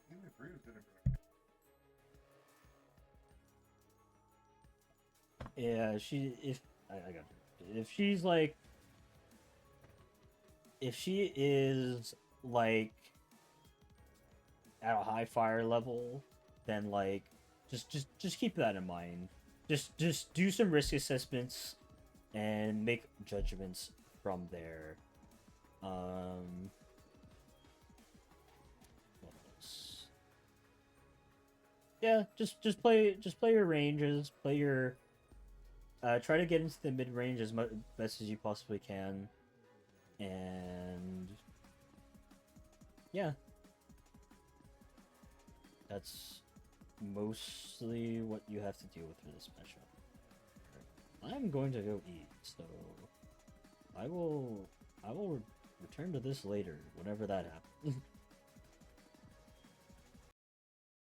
All right, back to matchups. Um, let's see here. Where do we leave off of? Okay. Susano'o. Yeah, I mean, big old angry god man hit button really hard and it hurt, to say the least. Like, it's one of those matchups where I'm like a little inclined to put it maybe in slightly unfavorable, like because JB is stupid. JB is like such a war crime of a button that like it carries Susanoo's entire neutral game. Like his neutral would be ass without it, but like because he has it, it's actually pretty good. um, and it's just so big. It covers Orie's space like decently well, but like outside of that, everything else he has is kind of like yeah, whatever. Orie deals with it like perfectly fine. His anti air isn't super great. Um, his he has a very slow run speed on the ground, so it's kind of easy to like you poke him out here or there with like J jump ins or like just 2-1 for A stuff. But holy mother of creamy Christmas, like if you get hit, you're exploding, and it's not super hard for him to get hits in because like a lot of his stuff alone is like kind of mids, but that JB is so oppressive and his tick throw game is insane with his plus 3 4A that like if he's able to like at least make you block, you're gonna be not having too much fun. That being said, just because like he's big, he's weird, he's clunky, like you can kind of like deal with him a little well. Um, but like yeah, that JB man is just is so impressive. It's like 9 frames, which is I don't know why. Um, but yeah, not like the worst matchup at all by any means, and I think like because of how big he is and how slow he is, Ori is able to like relatively contest him relatively well. Um, so I'll keep him. I need to reevaluate Hakumen and Susu. Um, which is kind of funny actually. I'll think about it. I'm more inclined to keep them where they are, just because like they both are, like Ori tends to do well against like the slower like characters, but those characters have like big enough buttons and are like they do enough damage where I think like it might be able to tip the skills and slightly unfavorable, but I'll see. Naoto Kurogane, once again, like a character that I think you win in the neutral game for the most part because of how short and stubby his buttons are, and like most of his approach options against you aren't necessarily the greatest. Like he can like slash kite in, which can be good. Don't get me wrong. Slash kite is a good option to kind of hit you while you're maybe not expecting it, or like hit you in between like J usage. It can be strong, but Ori I think can contest it relatively well. Um, and I think that's definitely points in her favor. But like once again, just the damage output is pretty substantial. Phantom Pain can also catch you if you're just mindlessly up back Jing, which can be a pain to have to deal with. Not the worst thing in the world to deal with, especially since you have some type of air stall with J2 and for C. Um, what else? Yeah, like charge JB can also be kind of annoying, but I don't think it's the worst thing in the world. It covers a diagonal angle, um, which can be a little like frustrating to deal with, but I think for the most part you can just jump away with it and not have to deal with it. But like, it's not a great punish opportunity either because it doesn't really have that much recovery. So I just gotta be careful. Like, wait for him to come to you. I think is the best way to play this matchup. Um, and just make sure that he can't like start his offensive momentum going because it's ridiculous what he can do. Um, yeah, I also think like 2-1-4-A is nice in this matchup too because his movement options don't go full screen if I'm not mistaken. I might be wrong about that. Um, so 2-4-A is a nice way to poke him out, and it's obviously a nice way to just kind of run away from him. Um, Kurogane, for the most part, like either needs time or meter to like get in quickly, so you definitely have the time. You definitely have the space to do it, and just utilizing J. But like, it can be a struggle once he gets in for sure. So yeah, I think he's fine. Aigis, um, once again, like one of those characters that's very air, like really likes being in the air. Um, And like for the most part, I think Ori deals with that relatively fine. Especially like Orgia Dash is one of the more like slower air movement abilities, at least like how I see it. So by itself, it's not super threatening. And for the most part, Aigis neutral is pretty awful. Like she has projectiles, but they're pretty bad. They're pretty small. They're pretty slow even. She's the type of character where if you kind of just like run away from her, it's not the easiest thing in the world for her to deal with. And even if she uses like her missiles, which allow her to get an opportunity to get in, you can always just push block her out. But a really good Aegis, like She can put you through the blender, and she can do a whole lot of damage to you. So like those two things, like even though I think in the neutral game you do fine with just JA walling and like just kind of running away from her and making sure that she can't get in with your good movement options and just generally good buttons. As soon as she gets that hit, it's like you might be losing the game just off that if you're not careful. So it can it can be really spooky. Just like make sure you play calm against Aigis and play to your strengths. You should be fine. But like the matchup is just so volatile that like yeah, it can it's gross. I don't like it. All right, what is next? Akihiko? Yeah, Akihiko. I mean, it's kind of another same song and dance where it's just like short, stubby character, but like blows you up if he hits you. Like his like sway is really good. Don't get me wrong.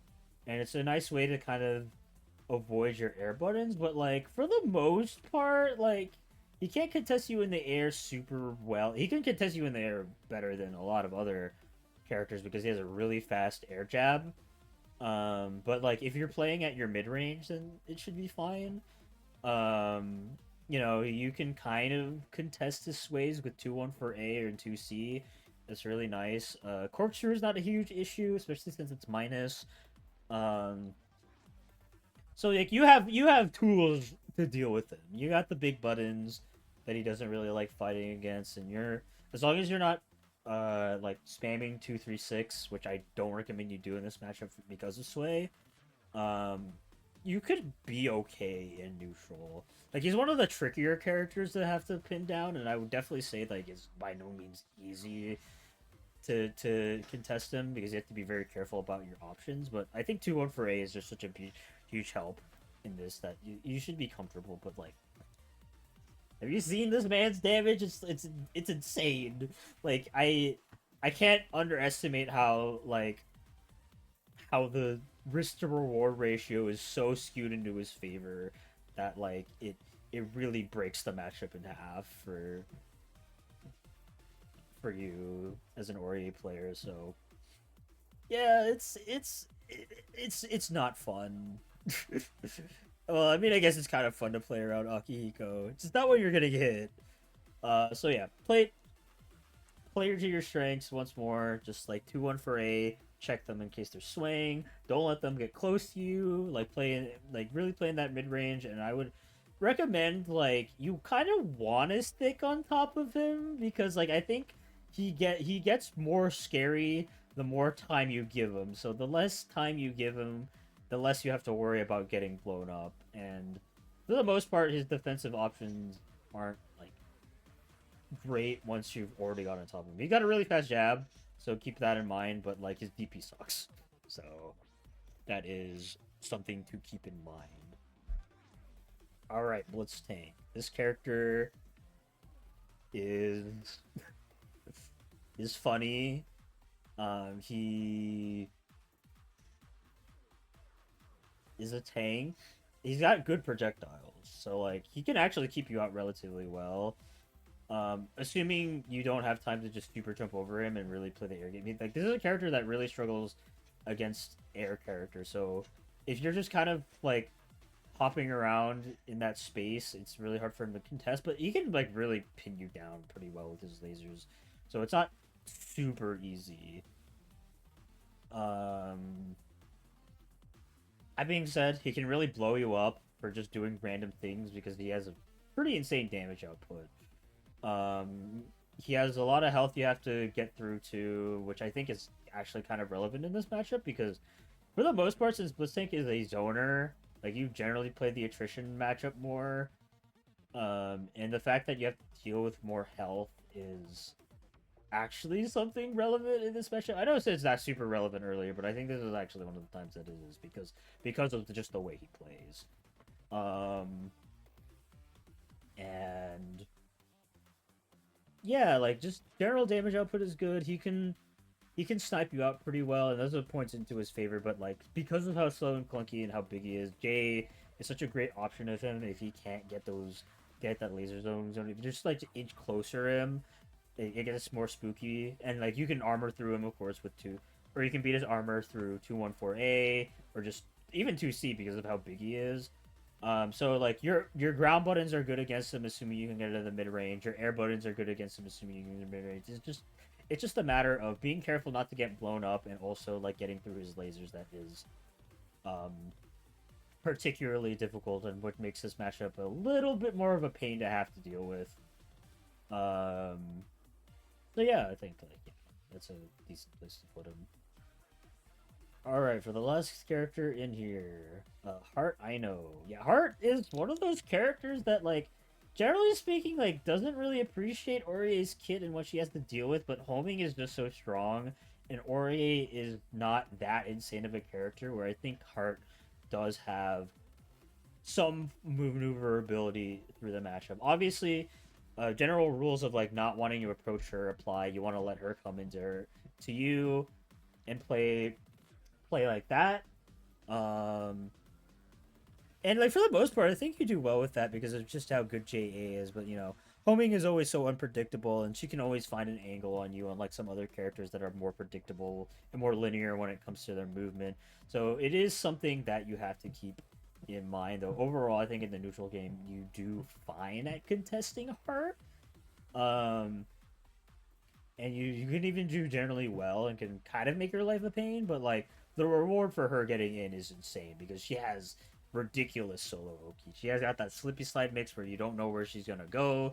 She's got like good empty jump low game, and even then she has like great safe jump options. So like you can really get Vortex playing against Hard, and it's not that hard for her to get one hit and for her to spiral. It doesn't even have to be a good hit either. Just giving her space to like getting homing Oki, even if it's not a safe jump, is super spooky because like there's always that chance you can just fake it and go for like an empty jump low or DP bait, whatever. Even as long as you're on the back foot against Heart, you're not having the greatest amount of time. So because of the damage output, even though you do generally well in the neutral game alongside her generally better Oki, I think it inches out into her favor and puts her into the fight until they hit you category. It's like this character can be quite the menace, and like do not underestimate her. Even though I think you have the distinct neutral advantage because of your great air button. All right, moving on to the stuff that is not great for us. Yeah. So new standard zoner character. Very difficult to approach her. She can chip you out pretty easily, or just kill you straight up through a lot of you just getting hit. Relatively mobile zoner too, so it's really hard to just pin her down. That being said, I think JA is still a good option if you can be in the mid range, but like that's really all you have in this matchup. She can't really contest it if you're close to her, so like you really want to try to get in on her, but it's really hard to get through her 5B 2B like JB stuff, especially with how she can angle them. It covers a lot of the air dash approaches that you can have, and it's relatively big, and she can lock you down, start getting her pressure in. Like you can stay at the far left of the screen, kind of like Yuzuriha, but like unlike Yuzuriha, like she actually like has quite the amount of stuff that she can do once she is in. So like it's not like you can play the attrition game there. So like overall, like you just want to really struggle to find your place to find your mid-range game, but like it is possible. It's doable. It's not a miserable matchup by any means. So I think that's what keeps her out of unfavored. But it's hard. It's definitely very hard. Okay. Weiss. Weiss just beats you like straight up in like every exchange that you could possibly give. Air game she wins. Ground game she wins. That being said, It's not oppressive enough where you can't do anything. Like Weiss beats you at your game, but JA is good enough where I think you have the possibility to win her in air-to-air exchange. And you're not really a grounded character as Orie, so like she's not going to get to abuse 5A as much. And not to mention like Weiss is one of those characters that like doesn't gain too much from just some random neutral hits. Like it's not like she's gaining nothing at all, but like for the most part it can be hard for her to convert off certain hits, especially if it's like an air-to-air hit or a 5B hit. It can be a little weird unless you have those land cancels like down to a science, which is like something to consider for sure. And like assuming this tier list, I'm going to assume they have their land cancels as well. But you know, it can still be kind of awkward if she hits you with the anti-air. So like for the most part, like even though I think she beats you for the most part, like her reward isn't like super great off it. Where I don't think it's doable, and I think you have enough tools like JA. 214A can be a nice check too if she's on the ground because it's bigger than her 5A. And you can generally play it basically enough where you can still make it. You can still put up a fight, for sure. So it's not entirely difficult for her to have to deal with, or for you to have to deal with. So overall, like I think the best way to play it is just you need to be on top of like of taking advantage of opportunities as you see them, and it can go fine. It's not like she's gonna punish you super hard if you miss out on something, and her projectiles aren't particularly that good either, so you don't have to worry about them too much. All right, Merkava, big funny noodle man. Once again, big buttons that are hard to contest. It's gonna be a very common theme in this mashup. In this part of the tier list of the matchup chart.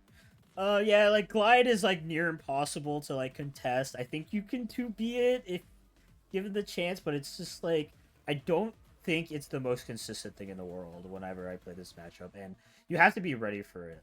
And the thing about that is like you don't want to be in the air because he has big buttons that kind of can hit you out of it, but you don't want to be on the ground because that gives him an opportunity to start his glide shenanigans, and like it can be very difficult to find the right balance of that. But for the most part, I think you have the tools to deal with it. Like J8, it's possible to air contest him, if not a bit hard, and of course your 2B is great at catching in just random glide ins, but you have to be ready for it. And I think the ball is in his court when it comes to a lot of these things, and he has a lot of stuff like air stall with like projectiles.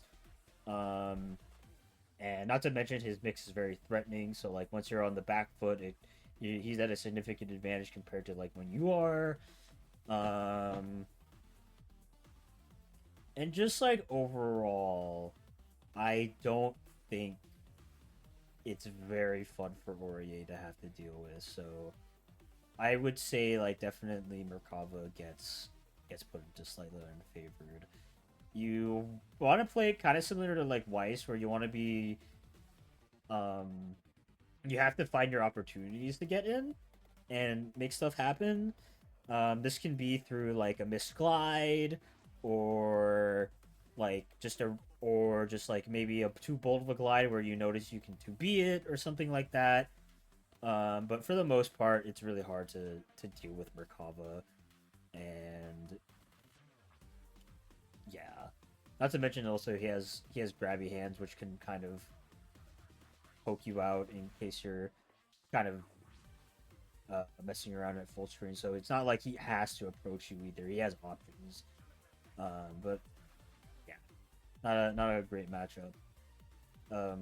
Batista, another one of those characters where like she just has a bunch of projectiles she can throw out, and it's really hard for you to pin her down because not only she has a lot of projectiles too, she also is pretty flexible at how she can move too.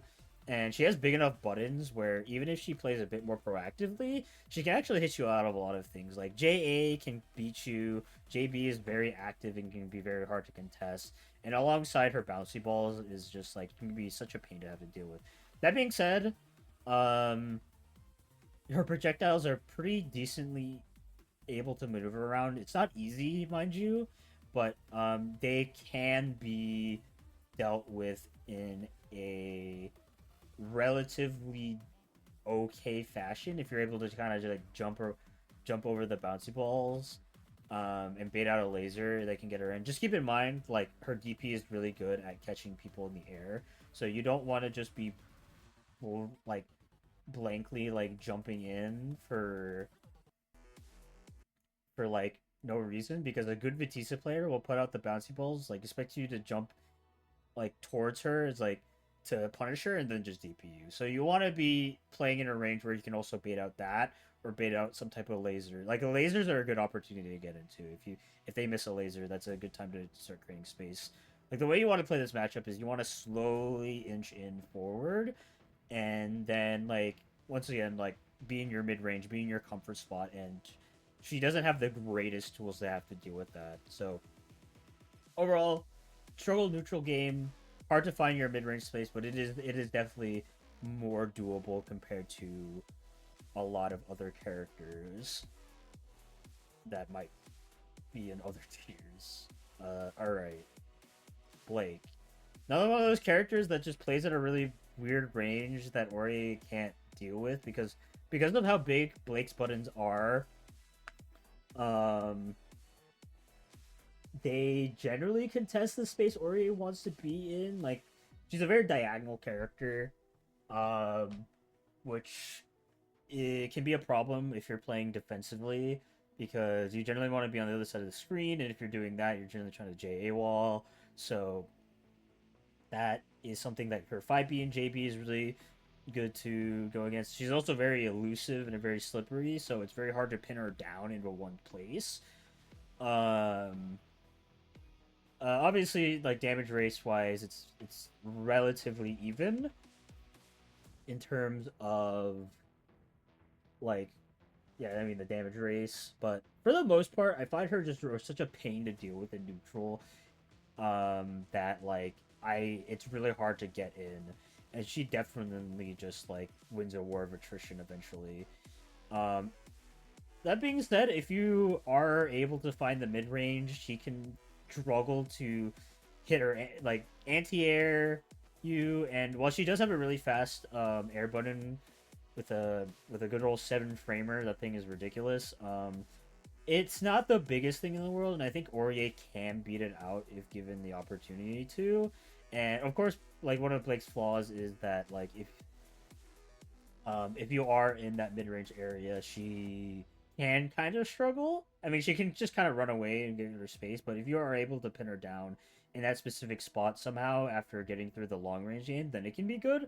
But that is definitely easier said than done, and for the most part, I think Blake has the advantage in this matchup just because of how impressive her long range game can be and how much she can air stall. I didn't even mention like her air stall. It's part of the reason why she's so elusive, and it's nigh impossible to get her up there too. So the the the matchup is definitely in her hands for the most part, and she can just kind of run around and make your life hell while you're there picking up the pieces. But you have the tools available to punish an overconfident Blank, or if you find your spots.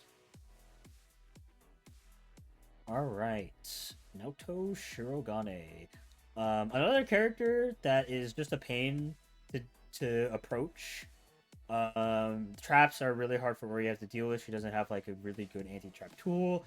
One of the things too is she puts a ground trap. Like if you try to thrust in, you just straight up get hit. So you can't like do that. Her zoning game is annoying. That being said, if they're a zoner heavy Naoto, then like I think it's like a pain to deal with. But Shirogane is a very flexible character, and there are sometimes some people are a bit more proactive and put themselves more in the front line, which is not necessarily a bad thing for Shirogane at all, as I think it's a perfectly valid way to play her. But like if the Shirogane is playing more like that, I think you have much better odds compared to if they're playing more turtle. I'm putting this placement like assuming they're playing more like a turtle, but like for the most part, if they try to air contest you, I think you win out. ground buttons are relatively weak, except for their anti-air, which is pretty strong. Um, so you can kind of oppress them on the ground a little bit, assuming they don't have a lot of traps set up. Um, so it's not. It's definitely doable. You have if you're able to play that mid range space once again, I think you should be able to be fine. Just watch out for the 2B. It's really strong. And if you're able to like bait out a specific gun type, like a gunshot, you're actually able to like jump in on her in like recovery frames. Um Assuming you're able to find the angle, if there's not too many traps in the way. And for the most part, if she's playing like a turtle, there's not too big of a punishment for just turtling yourself and just trying to inch your way forward into their space. It's difficult and it's definitely more in their favor, but it's if you're able to find your spot and like take out some traps and leave her out in the open, I actually think you have a good chance of winning. It's just getting there is difficult. So yeah, for the most part, um, not a super comfy matchup at all, but doable given the right amount of given the right amount of grit and just able to slowly make your way forward in terms of the matchup. Yeah. All right, Rachel. I think I'll probably move her down to unfavored, so I'll get to her later. I'll get to that. This is probably the matchup I've changed the most about because I've actually gotten to fight Rachel's, and that character is something else, alright. But yeah, let's do Ragna. Yeah, like another character that like I think honestly like you're a little bit favored in the neutral game, but not enough where I feel like it's even. And like he's got the boot that is supremely oppressive to have to deal with. Um and it has enough of a vertical hitbox to sometimes even snipe you out. And even if you are Jing, and like just the simple fact of the matter is he does a lot of damage if given the chance, and he has really good solo mix too. Um, so yeah, it's just one of those matchups where he can contest you in the air, maybe not the best. Um, he can contest you on the ground really easily by just running up and Jing. Um, he doesn't have a lot to fear when it comes to that because, like, even if he gets hit, like, he can kind of just get it all back with his life drain. His 5B is really good if you're trying to get in on him. Carnage Scissors is great if you're just doing anything. You can't really just spam out 214A because of that. And overall, he's just a really good character against Aurier. Yeah, like, damage output is definitely his favor. He has enough of a neutral presence against you that even though, like, might have a slight edge, it's not huge. And all the other factors in the matchup make it just so much more harder for Aurier to deal with it. I'm definitely inclined to say, like, this is an unfavorable matchup. All right, yeah, let's get to Rachel. Okay, in the past, I was like, yeah, Rachel's fine to deal with. She throws out some projectiles. It's annoying. And then I think the Rachel players got better, and they realized they could flood the screen more than that they, more than they once thought they could. And like now that this matchup is just like absolutely miserable. Yeah, like so many projectiles everywhere. It's like super impossible to contest unless you're right in her face. And since like she's so elusive and so evasive, she just fly everywhere. And yeah, it's annoying. I think the only thing that's in her favor is that like considering the type of character she is, she wants to kind of get close to you, and that can kind of lead her to being in a bad spot. But like I don't think it's relevant enough where she can't just like set up a George or something, or set up the farm animals, or just have the Lobelias flying around. Like if the Rachel is playing smart, I don't really think Rie can do much in this matchup. You really need to find ways to navigate through the swarm, which is like can be nigh impossible sometimes, and a classic Rachel vortex, which is like impossible to have to deal with. Yeah, like I don't really see this matchup being that good for us at all. Like, I don't really see us having a lot of options. Like, J is impossible to use because there's so many Lobelias everywhere. Uh,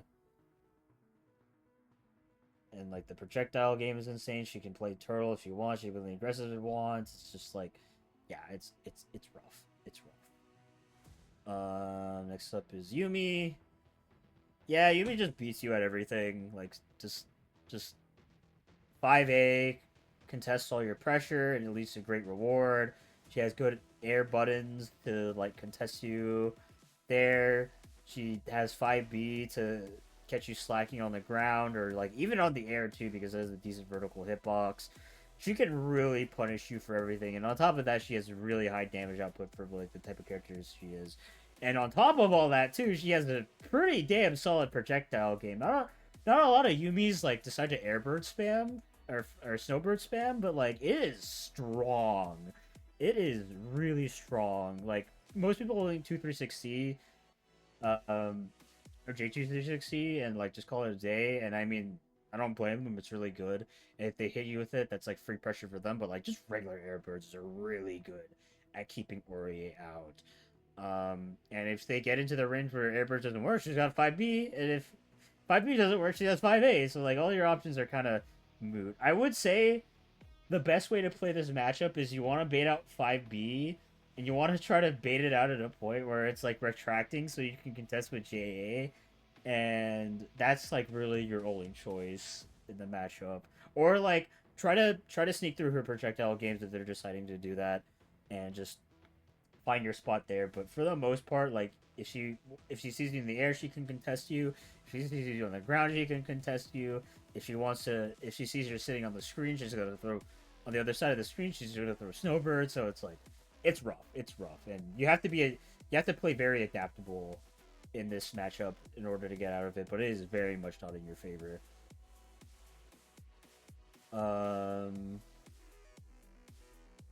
Okay. Next up is Mitsuru.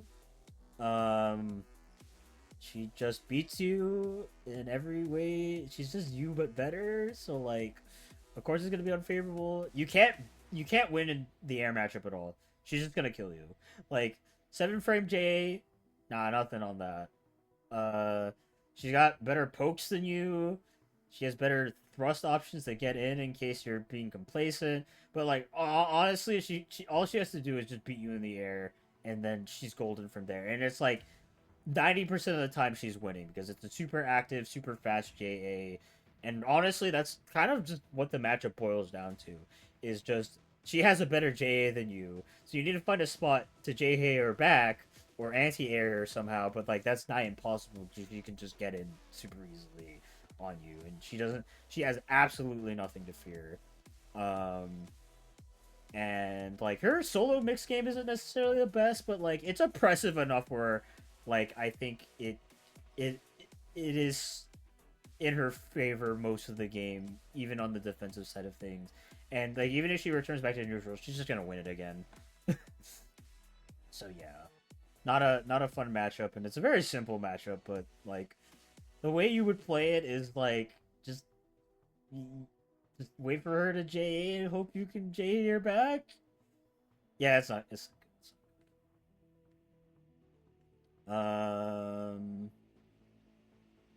I realized I put Hilda in slightly unfavorable, and I skipped her. I'll probably move her to unfavorable, honestly. Uh, you know what? Nah, I think it's still slightly unfavorable. It's teetering through unfavored, but like I think for the most part, because of how committal Hilda is, it's a lot easier compared to some other dedicated zoner characters to like actually find your space on her. Because you can whip a button and that's actually some time to get in. And you can slowly do like that, and like she is a slightly mobile zoner, but it's not to the degree of someone like New or Batista. So if she commits to an air button, you can use it as space. But obviously, since she's a zoner with big buttons, um, she can continue with the long range. She's got a good mid range game too, which can repress Orie in that distance. But if you're able to find a bit more of a close range engagement with her, which isn't like necessarily impossible, if you're able to navigate around her projectile games well enough, because of just how committal they are, I think you'll do. You can do stuff in this matchup. It's not impossible, but it's definitely in her favor. And of course, like she has decent mix too. As soon as she starts getting pressure going in, so as soon as she gets pressure, you're. It's really hard to get out because as soon as she ends pressure, she can just start it again by just hitting you with another projectile. So it's a really annoying matchup, but I don't think it's impossible. Unlike Rachel, which is like she's just everywhere at once, and there's so many projectiles on screen, and she's moving everywhere. It's hard to pin her down. All right, Nine the Phantom. Once again, a character that beats you at everything you could ever wish to, because her J is huge and stupid. It can easily beat you in the air, and she can get a full conversion off of it. And I mean, she can just unblockable loop you. So like, as soon as she gets a hit, it's like it's pretty much done from there. Um, her 4A is a really good anti-air. She has a bunch of projectiles to keep you out. It's really hard. The best way I think to play this matchup is just wait for her to do her teleports and then try to contest her. But like even then, that's easier said than done because of how good her buttons are. Um, yeah, like there's not a lot to say. It's just like Nine the Phantom does Nine the Phantom thing. She oppresses you on Oki. She oppresses you on neutral. She just removes a lot of your options, and she has full screen options too with Scarlet Vane. It's like it's hard. It's really hard.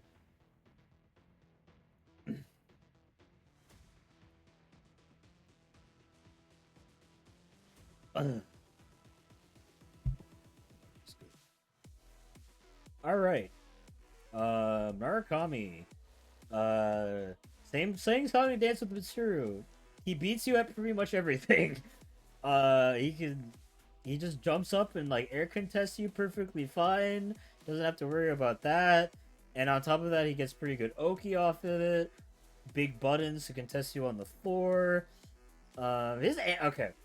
I will say the one thing saving grace in the matchup is he has relatively committal buttons that you can use to your advantage. If he's just throwing them out there, then like you can contest them relatively easily. But you know, that's easier said than done because they're humongous. um, decent projectiles too. EX0 is a really pain to deal with. I'm not too worried about Zero Car, granted, but like I don't think most Murakami Zero Car outside of Resonance, so you don't have to worry about that. But just the fact that he has a very oppressive air game, an oppressive ground game, and has good enough projectiles where they can snipe you out and start their own pressure through not even through you getting hit, through you just blocking it. I think really makes this matchup a pain. So yeah, not a lot of options that you have to deal with it. Just play your angles right and hope for the best. Really, don't be too predictable with your air game, and I think you make it a little harder. And you know, just utilize all the tools in your kit. If he tries to jump in, 2B is a good option. Just standard stuff, but you got to play your heart out. Ruby, I mean, honestly, kind of just the same song and dance as Narukami. Projectile to snipe you out. Less reward off it, but still a good way to get her in. Oppressive air normals. You can't do anything. Oppressive air normals. A pretty solid anti-air, too. Yeah, it's hard. It's it's one of those matchups, too, where it's like, even if you wanted to pin her down, she has such good mobility with her above average run speed and her gun blast teleports, and like she's really oppressive on Oki too. really good neutral, really good Oki. Yeah, it's just a struggle bus. But like honestly, a lot of the things I can say about Ruby, I can say about Narukami. So there's not a lot I can say. Just play it a little bit differently. If they're using teleport, that can be an opportunity for you to get in. But like most Ruby players will just leverage their big air normals to get stuff done, as well as their good ground roll. Just their good everything. You can't even hit them for the back because Ruby has backwards hitting hitboxes. All right, Carmine. It's the last character. Once again, character with huge buttons, easily able to contest Aurier. Not the greatest solo base, granted, but he has good strike throw game. And the fact of the matter is you can just throw out projectiles that are really hard to contest and get in relatively easily. Doesn't have a great anti-air for your jump-ins, but he doesn't really need it when he's got all the projectiles rolling around, and he's got some insane damage output for the type of character he is. So overall, just like one of those characters that you really have to um play, I think, on the more defensive side of things, but like if you let that happen and you let him get in, it's just like you have so much pressure put upon you with all the projectiles putting around. It's really hard to make the right decision given the scenario. So he is quite the annoying character to have to deal with, to say the least. Um, yeah, like EX Blood Wheel, something annoying. Like that thing is free neutral, and like it's so fast that he can actually catch you J-ing. And just regular Blood Wheels in general. Yeah, yeah, that's definitely an unfavored matchup. But yeah, that's the tier list. Let me. Yeah, I know I said I wanted to move Hakumen and Susanoo down to slightly unfavored, but I think they're fine where they are. They're on the like they're too slow of characters where I think like Ori is fast enough where she has leverage over them, even if it's not the most comfortable matchups to have to play. So yeah, the tier list hasn't changed that much from the other version. I think I just moved Rachel down, and that's it.